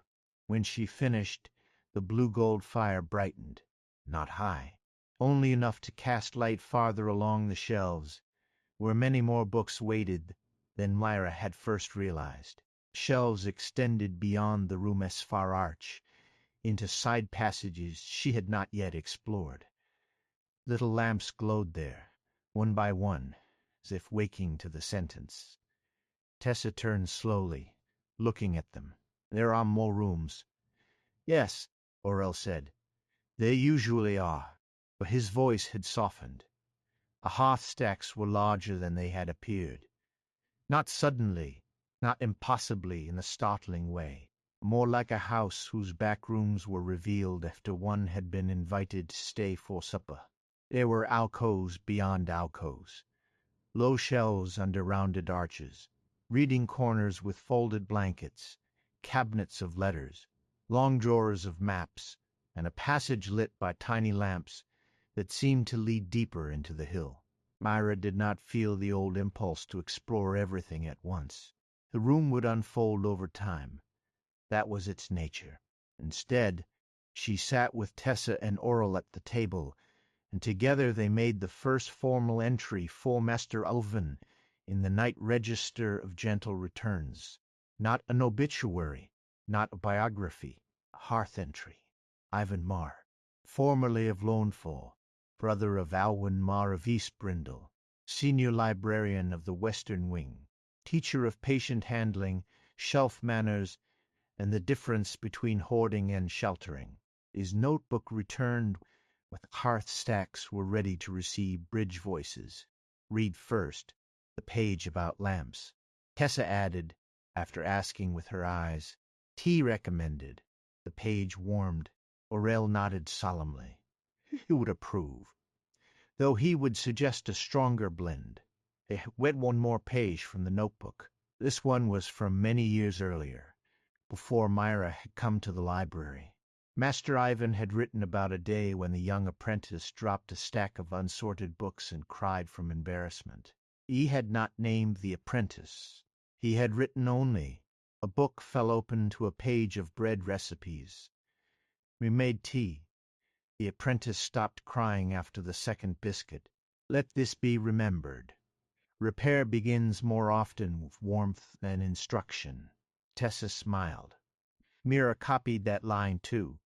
Repair begins more often with warmth and instruction. The bells on the mantel remained quiet, but the fire gave a small answering shimmer. Later, as they prepared to leave, a river blue bell rang by itself. Once, the Lornfall map stirred where it hung. A folded slip of paper loosened from behind one of the stitched houses and drifted gently to the table. Mira picked it up. It was a note in Maravela's handwriting, not the formal hand of the letter from the chest. This was smaller, more private. "If the library allows, I would like to know whether the schoolhouse song was received." I will be in Aurelian before the spring road opens, settling records for the new village site. I do not require a reply. I only wanted to ask somewhere. The note had no date, or perhaps the date had faded. Tessa looked toward the register. It wrote, "She may come." Harold looked at Mira. "That is unusually direct. The room has been direct before." True. Mira held the note carefully. A new question had arrived, but it did not feel like a complication in the old sense. It felt like a widening circle. Maravale had sent the chest not knowing whether anyone would understand it. Now, perhaps the person who had kept Orenfall's small things would be allowed to hear that they had not been dismissed. "Can we find her?" Tessa asked. "If she is in Aurelian for records." "Yes," Aurel said. "The lower civic office will know." Mira looked at the map, at the river bluebell, at Master Ivan's notebook, at the row of chairs round the table. "She should not be summoned formally," she said. "Only invited, of course." The invitation went out the next morning. Aurel, with uncharacteristic restraint, sent only a small note on plain library paper. Maravale was told that the Lowenfall materials had been received with care, that the songbook had been read, and that if she wished, she might visit the quiet room in the western wing after closing. No promises of wonders. No mention of hidden stairs. No dramatic phrasing. Only, "Here is a fire, and the river bluebell has been placed where it can be heard." The reply came 2 days later. Miss Vale would come. The night of her visit was the first night that truly smelled of spring. Not warm, not yet, but loosened. The snow had drawn back from the library steps. Water ran in the gutters. In the lower city, vendors had begun selling early herbs in paper bundles, and someone near the river quarter was baking lemon bread, the scent of it climbing faintly even to the library hill. Mira prepared the alcove for closing. She did not make it ceremonial. The work table remained a work table. The tools stayed in their trays. The shawl rested over the chair. The blue ledger lay open on its shelf. Tea waited in the pot. Tessa brought cups.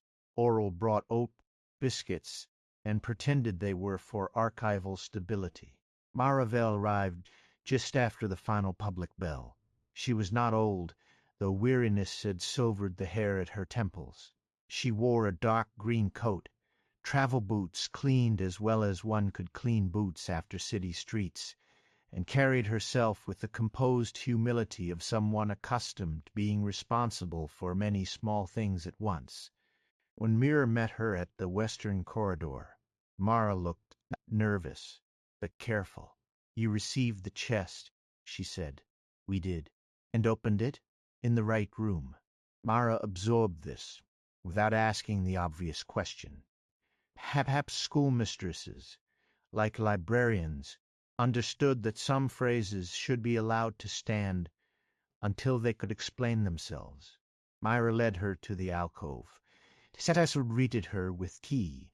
Harold bowed slightly. Mara looked at the cups, the work table, the lamp, the blue ledger, then at the rug beside the stove, where the square floor door had already opened. Warm light rose from below. Mara's eyes filled, though she blinked once and held steady. "Oh," she said softly. "Smells like the cupboard after rain." No one answered. Mira offered her a hand only for the first step. Mara took it, then released it as they descended. The hearth stacks welcomed her with silence, not empty silence, receiving silence. The blue-gold fire burned over smooth stones. The Lowenfall map glowed along the wall, its stitched river shining brighter than the rest. The river bluebell rested on the mantel. The songbook lay on the table, open to the windows facing rain. Mara stopped at the threshold. Her hands came together at her waist. "It is here," she whispered. "Yes," Mara said. "It is here." Mara approached the map first. She did not touch it. She looked at the stitched houses, the yellow schoolhouse, the bridge, the tiny words, sewn beside familiar places. Her face changed slowly, not toward grief, but toward a kind of astonished rest. "I stitched most of the river twice," she said. "The first blue was too bright." Tessa smiled. "This blue seems right." "It was the color in late morning," Mara said, "after fog." The river blue bell chimed once. Mara looked toward it. "I thought I had packed that badly," she said. "It rang the whole way to the cart. Perhaps it wanted to be noticed." Mara gave a small laugh, the kind that comes with relief more than amusement. They sat at the long table. Mara did not lead this time. She looked at Tessa. The younger librarian understood. Her face grew quiet with responsibility, but not fear. "Would you like to read from the songbook?" Tessa asked Mara. "Or would you prefer someone else to?" Mara rested her hand near the open page. "I sent it so someone else would know it," she said. "But perhaps I can begin." Her voice trembled only on the first note, then steadied. She did not sing the whole song, only the verse about closing shutters before rain and leaving the lamp near the window for anyone crossing the bridge late. The same verse Tessa had sung days before, but in Mara's voice it changed. Not better, not more correct, more rooted. The melody carried the weight of having been sung in the room where it belonged, by someone who had listened to children hum it while packing slates and folding maps. As she sang, the hearth stacks received Lawnfall more fully. The stitched map brightened. The silver bridge threads shone. A faint scent of chalk dust and river mist entered the room. On the far side of the table, the attendance book opened by itself, its pages turning until the names rested visible in the firelight. Mara finished the verse. The bells on the mantel rang one by one, not together, one after another, each with its own small voice. Clay, glass, iron, brass, river blue ribbon. The sound moved through the room like a line of lanterns being lit along a road. Mara bowed her head. When she lifted it, her eyes were wet, but her face was peaceful. "I was afraid," she said, "that sending them away meant I had failed to keep them." Mira did not answer immediately. She thought of Brindle House and the old belief that leaving meant losing. She thought of Master Even's words, Alwyn's care, the listening book learning to answer. She thought of how the hearth stacks had taken in the Lawnfall chest without trying to stop the river.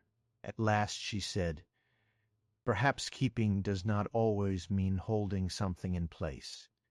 Sometimes it means giving it somewhere kind to continue." Mara looked at the map again. "Yes," she whispered. "That feels true." The register of hearth voices opened. A line wrote itself slowly. Lawnfall received by its own voice. Continuing. Not preserved. Not ended. Continuing. Mara read the word. Then she smiled. After that, the evening grew gentler. They read one rainfall entry, one schoolhouse note, and the names on the attendance page where even Mara appeared. Mara recognized the name only as one copied from an older book of records. "Before my time," she said. "But the Marr family lived near the first bridge, I think. My grandmother said they kept books dry during the flood year by hanging shelves from the rafters." Aurel glanced at Mira. Mira smiled. "That sounded like Master Ivan's people." Before leaving, Mara placed something on the table, a small cloth pouch. "I kept one thing back from the chest," she said. "I did not mean to. I found it in my coat pocket after the cart had gone. Inside was a piece of chalk, worn short, wrapped in blue thread. I carried it on the last day in the schoolhouse," she said. "I thought perhaps I should keep it, but I think it belongs with the rest now." The hearth stacks did not take it from her. The table simply warmed beneath the pouch. Mara understood. She placed it beside the attendance book. The river blue bell rang once. When Mira walked Mara back through the old wing later, The schoolmistress paused near the moonlit windows. The city below had softened into night. Lamps glowed in narrow streets. The river moved darkly under the bridges. A thin mist rose from the thawing stones. "I thought I would feel emptier after seeing it all again," Mira said. "And do you?" "No." She wrapped her coat more closely around herself. "I feel as though I can let the new village have windows too." Mira smiled. "That seems like a good beginning." Mira thanked them quietly and went down through the library toward the sleeping city. Tessa and Aurel returned to close the hearth stacks. Mira remained alone in the western wing for a little while. Not because she had been left behind, because she wanted to feel the shape of what had changed. The night was calm. The dreaming books murmured above. Hearth stacks warmed below. Moonlit archive waited beyond its narrow door. The repair alcove glowed softly behind her, small and familiar. The library no longer felt divided into secret rooms and public rooms, past and present, memory and work. It felt connected. Shelves above, earth below. Dreams, records, voices, tea. One lamp becoming many. At last, Mira went to the moonlit archive. The door opened before she touched the bell. Inside, a shelf of borrowed homes had lowered almost to eye level. A house that remembered her lay open, not fully awake, not dreaming loudly, only open. On its page was a drawing of Brindle House, but changed now.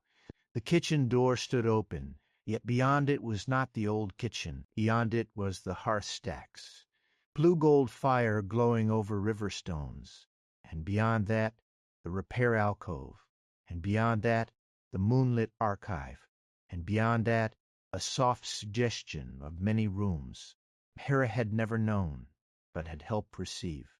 At the bottom of the page, glowing ink formed a sentence: "When the last bell rests, come home by the door you have made." Mira read it quietly.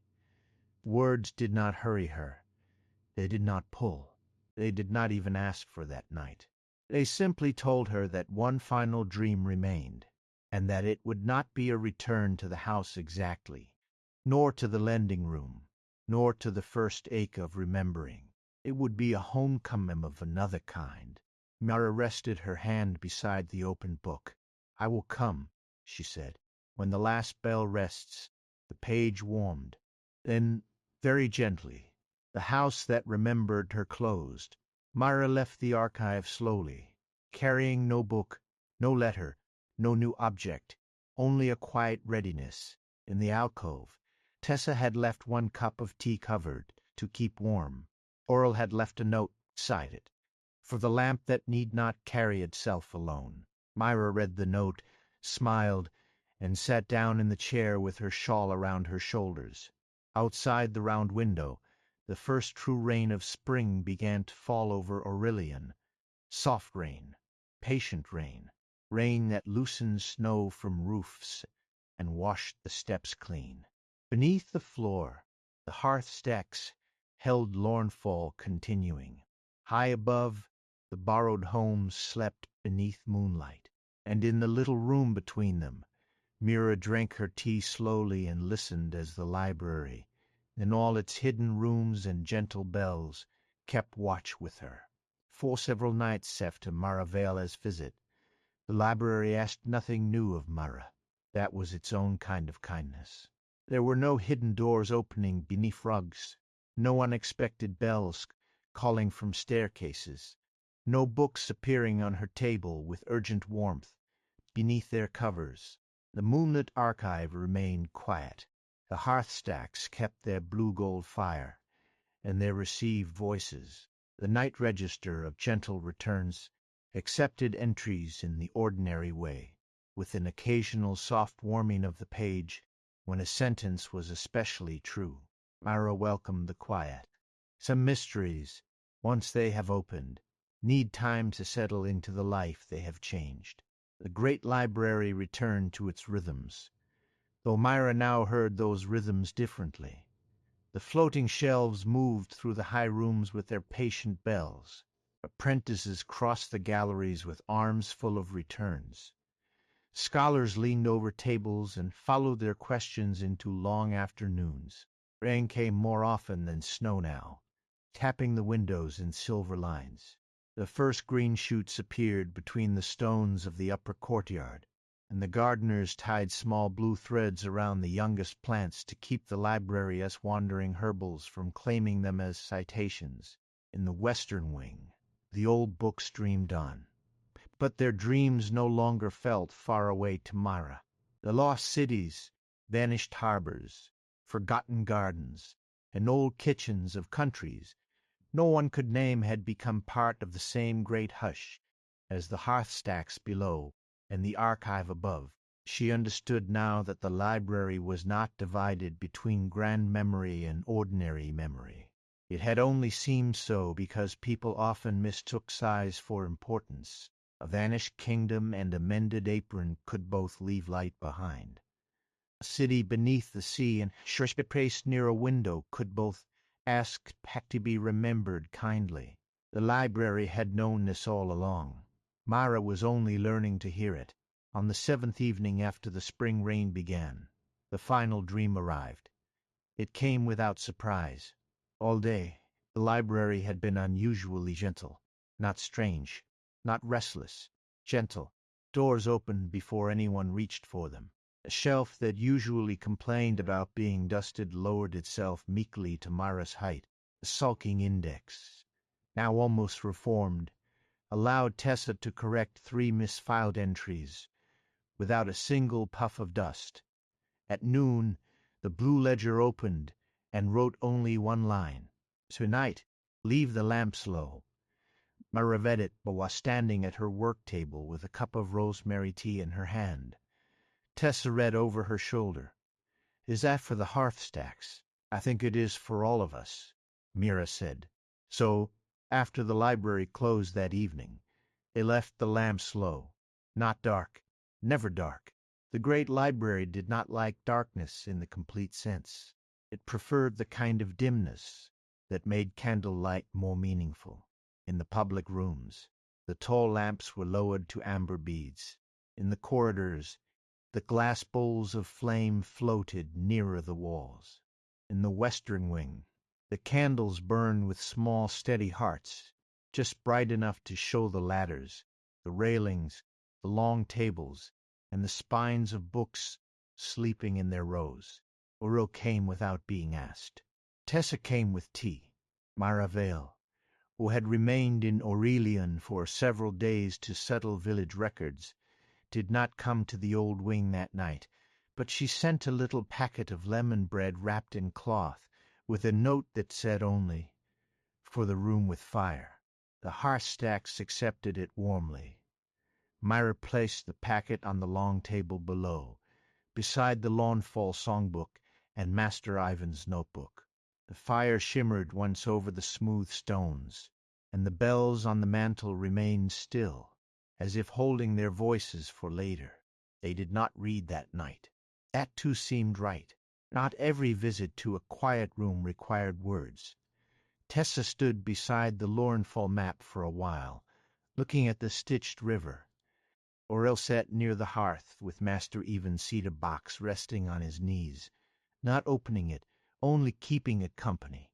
Mira placed one hand on the back of a chair and listened to the soft breathing of the shelves. Then, from above, the first bell rang.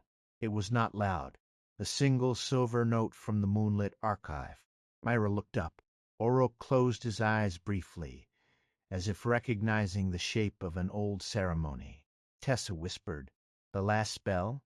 Perhaps the first of the last," Mira said. They climbed the stairs together. At the alcove, the lamp had lowered itself to a pearl of flame. The blue ledger lay open on the work table, and across its page, in writing finest thread, was a direction. Let each lamp rest where it has learned to shine. Beneath it were 4 names: Tessa, Aurel, a hearth, Mira. No title, no rank, no explanation. Tessa touched her own name with wonder, But the ink did not glow for her hand. It simply remained, calm and sure. "What should I do?" she asked. Mira looked around the alcove. The answer came not as magic, but as understanding. "You stay here," she said softly, "with the register." Tessa's eyes widened. "I should not come?" "This time. I think the door is not asking us all to walk through it, but it is asking us all to hold a lamp." The young librarian looked at the blue ledger, then at the room that had become so much more than a repair alcove. "I can do that," she said. Mira knew she could. Oro read the page and gave a small nod. "And I? Perhaps the hearth-stacks," Mira said. Master Ivan's bridge voice should not sit alone tonight. Oro placed one hand over his heart, in a quiet gesture of acceptance, as the register commands, without ever admitting it commands. The ledger gave no response. It did not need to dignify that. Tessa poured tea into Mira's brown cup with a blue rim and set it beside her on the table. "For when you come back," she said. "Not if. When." The word warmed Mira more deeply than the tea. Then Tessa sat at the work table, opened the night register of gentle returns to a clean page, and dipped her pen. Errol descended again to the hearth-stacks. Mira stood alone in the alcove for one breath, then another. Above, the archive bell rang a second time, not calling sharply, only marking readiness. She took no book with her, no notebook, no key, no letter. The green thread, the lending card, the fig-leaf drawing, Miss Awen's recovered line, Master Ivan's page about lamps, all of them had already done their work. She did not need to carry proof into the final dream. She walked through the western wing. The dreaming books had fallen unusually silent, not asleep, listening. The floating shells had stopped in the high air, each one resting gently in place, bells still. The ladders leaned against the rails like companions at the edge of evening. The long tables reflected small pools of candlelight. Rain traced the tall windows, and beyond them Aurelian lay wrapped in spring darkness, roof shining faintly, river moving under mist. At the door of the moonlit archive, the little bell hung motionless on its blue cord. Mira did not ring it. She placed her hand against the door. It opened. Inside, the archive had changed once more. It was not long, nor round, nor filled with floating shelves in their usual slow circles. Tonight it was simple, a room of lamps. They stood everywhere, on desks, on shelves, on window ledges, on the floor beside chairs. Some were brass, some clay, some glass. Some were no more than candles set in saucers. Some were lanterns like the mark on the gray book, each with a small leaf-shaped flame inside. The room itself seemed made of moonlight and warm shadow, with windows showing no strange landscapes now, only a soft dark sky full of patient stars. At the center of the room stood a door, not Brindle House's kitchen door, not the door of East Brindle's lending room, not the hidden shelf door, nor the hearth-stack's arch, nor the door of Mira's alcove. This door seemed made from all of them. Its wood was dark as the oldest wing, but its handle was shaped like a fig-leaf. A small round window glowed near the top, a window of a lending room. A blue ribbon hung from a little bell above the frame. Along its lower edge, faint silver stitches traced the curve of a river.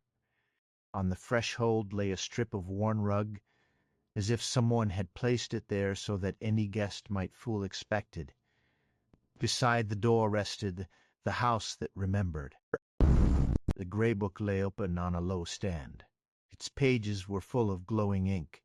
Mira approached. The book did not show Brindle House this time.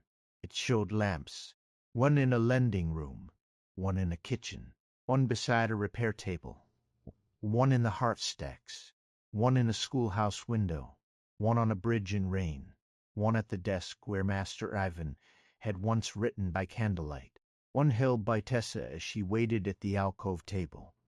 one near Oral's hand beside the blue-gold fire. Then the ink gathered into words. You have cared for the door long enough to pass through it. Mira read the sentence slowly. Her heart remained calm. That was how she knew she was ready. The old longing did not rise. Icht returned to the exact house, the exact afternoon, the exact version of herself who had once sat beneath the fig tree. That ache had softened into something wider.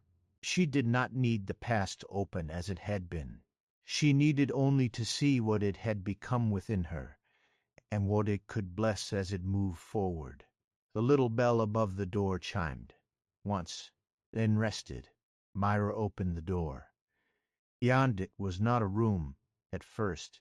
It was light, warm, low, golden light, like the glow that remains in a house after evening has entered and no one has yet drawn the curtains. Mira stepped through, and the light became a hallway.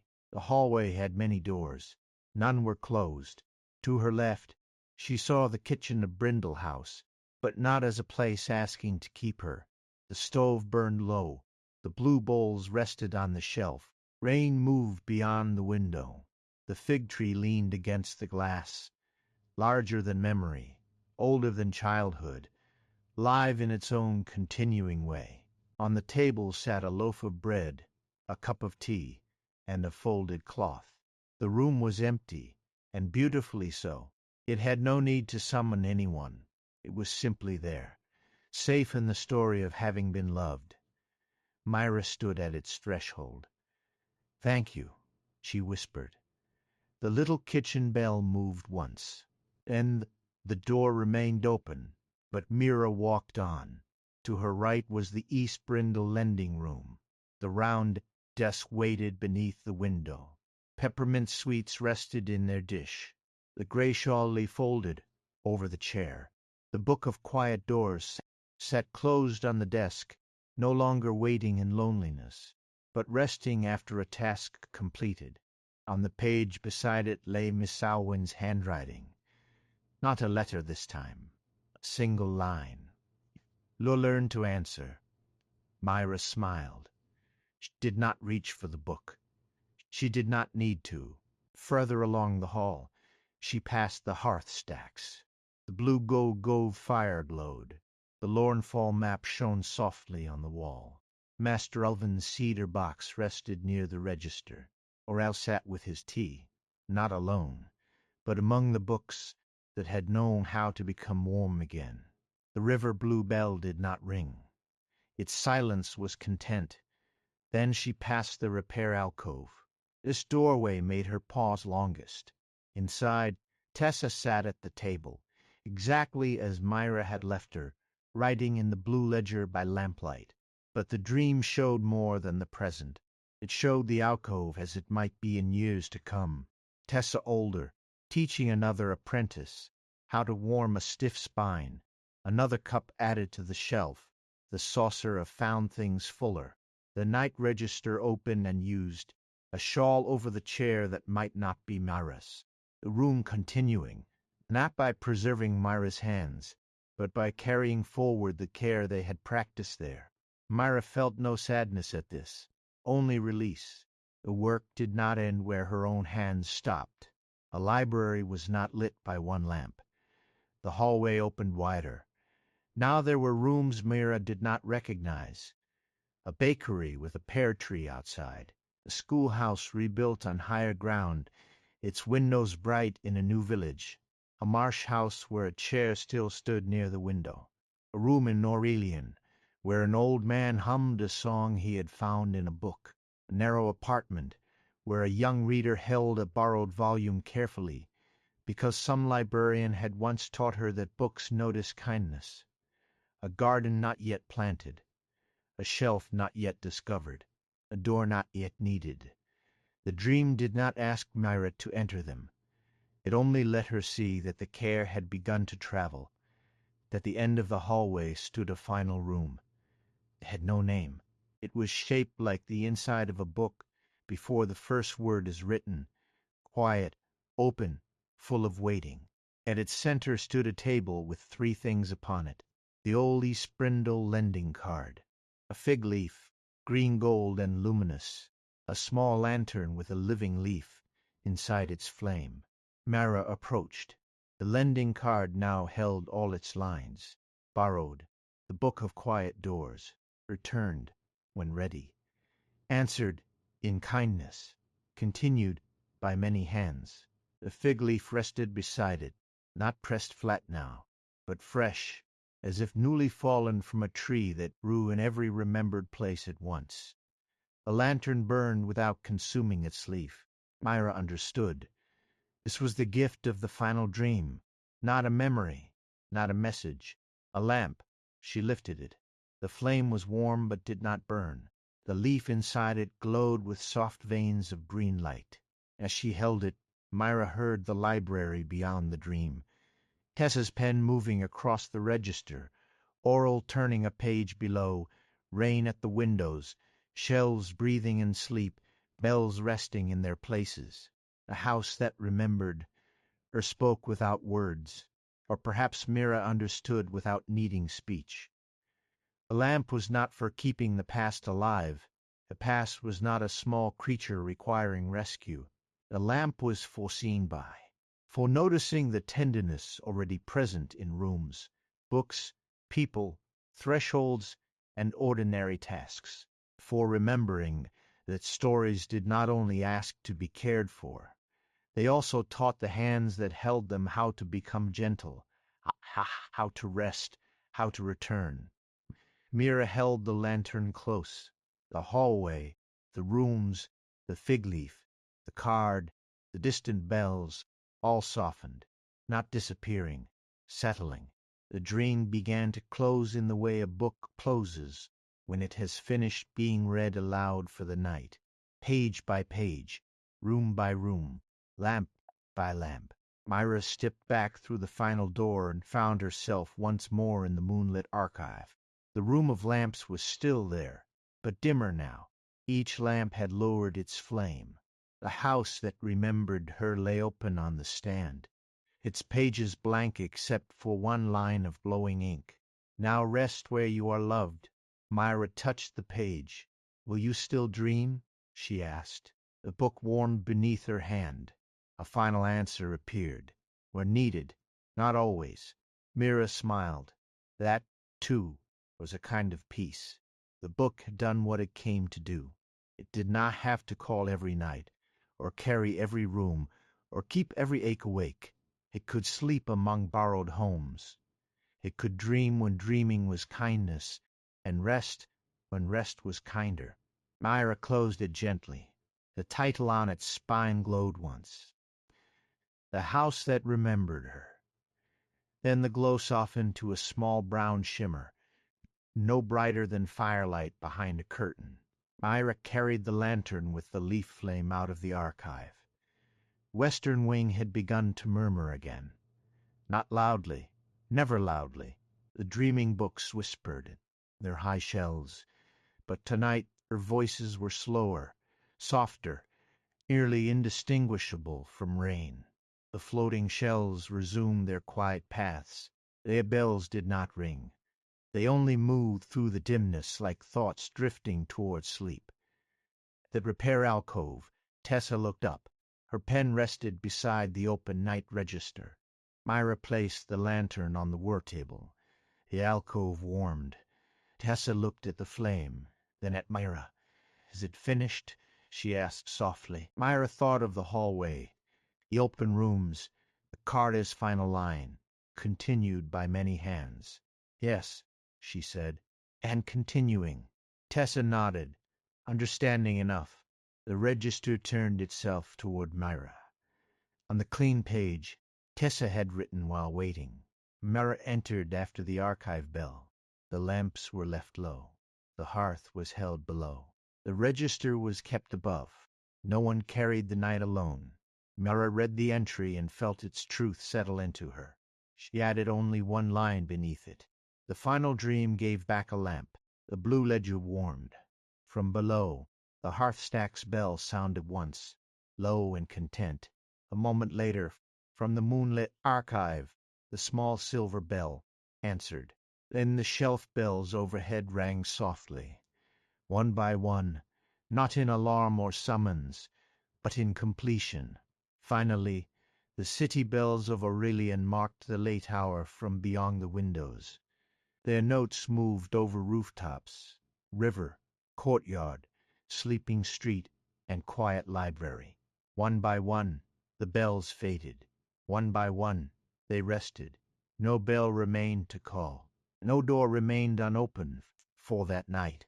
Aurel came up from the hearth-stacks, carrying the empty plate that had held Mira Vale's lemon bread. "The room with fire approves of citrus," he said. Tessa smiled. Mira laughed softly, and the sound felt easy. They shared the last of the tea. Not much was said. Nothing much needed saying. The three of them sat in the alcove with the new lantern burning gently on the table, while rain touched the round window and the library settled itself around them. After a while, Aurel took his leave. Then Tessa, though she looked back once at the register before going, as if reluctant to stop keeping watch. "I will come early," she said. "I know." When Mira was alone, she did not return immediately to her room. She moved through the small tasks of closing with unhurried hands. She rinsed the cups, covered the teapot, folded the cloths, checked the stove, smoothed the shawl over the back of the chair, placed the East Brindle lending card inside the blue ledger, not as a relic, but as the first of many doorways properly remembered. Then she lifted the leaf lantern. It was a hook near the round window where no lamp had ever hung before. Now there was. She placed it there. The little lantern shone softly, its flame green-gold and amber, warm enough to bless the room, but not bright enough to disturb the sleeping books. In its light, the alcove looked entirely itself. Tools, shelves, stove, saucer, chair, table, window, ledger. No grand transformation, no impossible vision. Just a room made tender by use. Mira sat in the chair beside the stove. Outside, the spring rain had become very fine. It drifted rather than fell, silvering the glass, softening the roofs of Aurelian, gathering in small beads along the window frame. The city was almost asleep. One or two lamps still burned in distant rooms. The river carried their reflections away slowly, as if not wishing to wake them. Mira rested her hands in her lap. For a while she listened. Beneath her, the hearth-stacks breathed in warmth and paper. Above and beyond, the moonlit archive hadeless, borrowed homes, in patient sleep. Around her, the oldest wing kept the dreams of vanished worlds, but their whispers were now as gentle as a tide, heard from far inland. And within the alcove, the leaf lantern burned low. Mira thought, not sharply and not for long, of Brindle House, not as a place she needed to return to, not as a room lost beyond time. She saw it as it had become inside her, a way of leaving a lamp lit, a way of handling cracked things carefully, a way of trusting that small bells mattered, that books heard kindness, that ordinary rooms could hold more grace than anyone noticed at first. She thought of Miss Alwan, who had let a child read aloud without asking too many questions, of Master Elvin, who had known that trust ripens slowly, of Tessa, waiting with the register, of Aurel, carrying tea into impossible rooms, of Mira Vale, letting the new village have windows, of all the books that had dreamed, sighed, hummed, warmed, waited, and answered. The stories she had cared for her in return, not by saving her from life, by helping her live more gently inside it. Mira leaned back. The stove gave one small click. The lamp at the window lowered its flame by a breath. Rain touched the glass with a sound like pages turning in sleep. She did not need to write another note. She did not need to ask another question. The central mystery had become a room she could rest in. The gray book had dreamed of Brindle House, because it had remembered the first shape of her care. It had brought that shape back, not to bind her to what was gone, but to show her what had continued, through her hands, through the library, through every book received with patience, through every room warm for someone else, through every story allowed to rest and answer in its own time. Nothing had been wasted, not the leaving, not the waiting, not the quiet years. The leaf lantern glowed near the window, on the work table. The night register of gentle returns closed itself with a soft sound. Mira closed her eyes, only for a moment. The library held her. It held the rain, the books, the bells, the warm room below, the moonlit room above, the city sleeping beyond the glass, and every gentle story that had found its way home. The final bell had rested. The lamps were low. The books were dreaming peacefully. And in the enormous ancient library on the hill, where forgotten pages breathed and the dark and hidden shelves kept watch with tender patience, Mira rested too, safe beside the stove, safe beneath the quiet window, safe in the soft green-gold light of the lantern, safe in the story that had carried her home without asking her to leave where she was. Outside, rain fell lightly over Aurelian, over the rooftops, over the river, over the old stone roads shining faintly under the moon. Inside, the library settled deeper and deeper into silence, a good silence, a warm silence, a silence full of pages, lamps, and breathing rooms. And if any book woke in the night, if any forgotten story stirred and wondered whether someone might hear it, there was a small lantern glowing in the western wing, and a chair beside the stove, and a register waiting patiently on the table. There would be time. There would be tea. There would be hands gentle enough to turn the page. And for now, under the soft rain and the dreaming shells, all was well. All was remembered. All was home.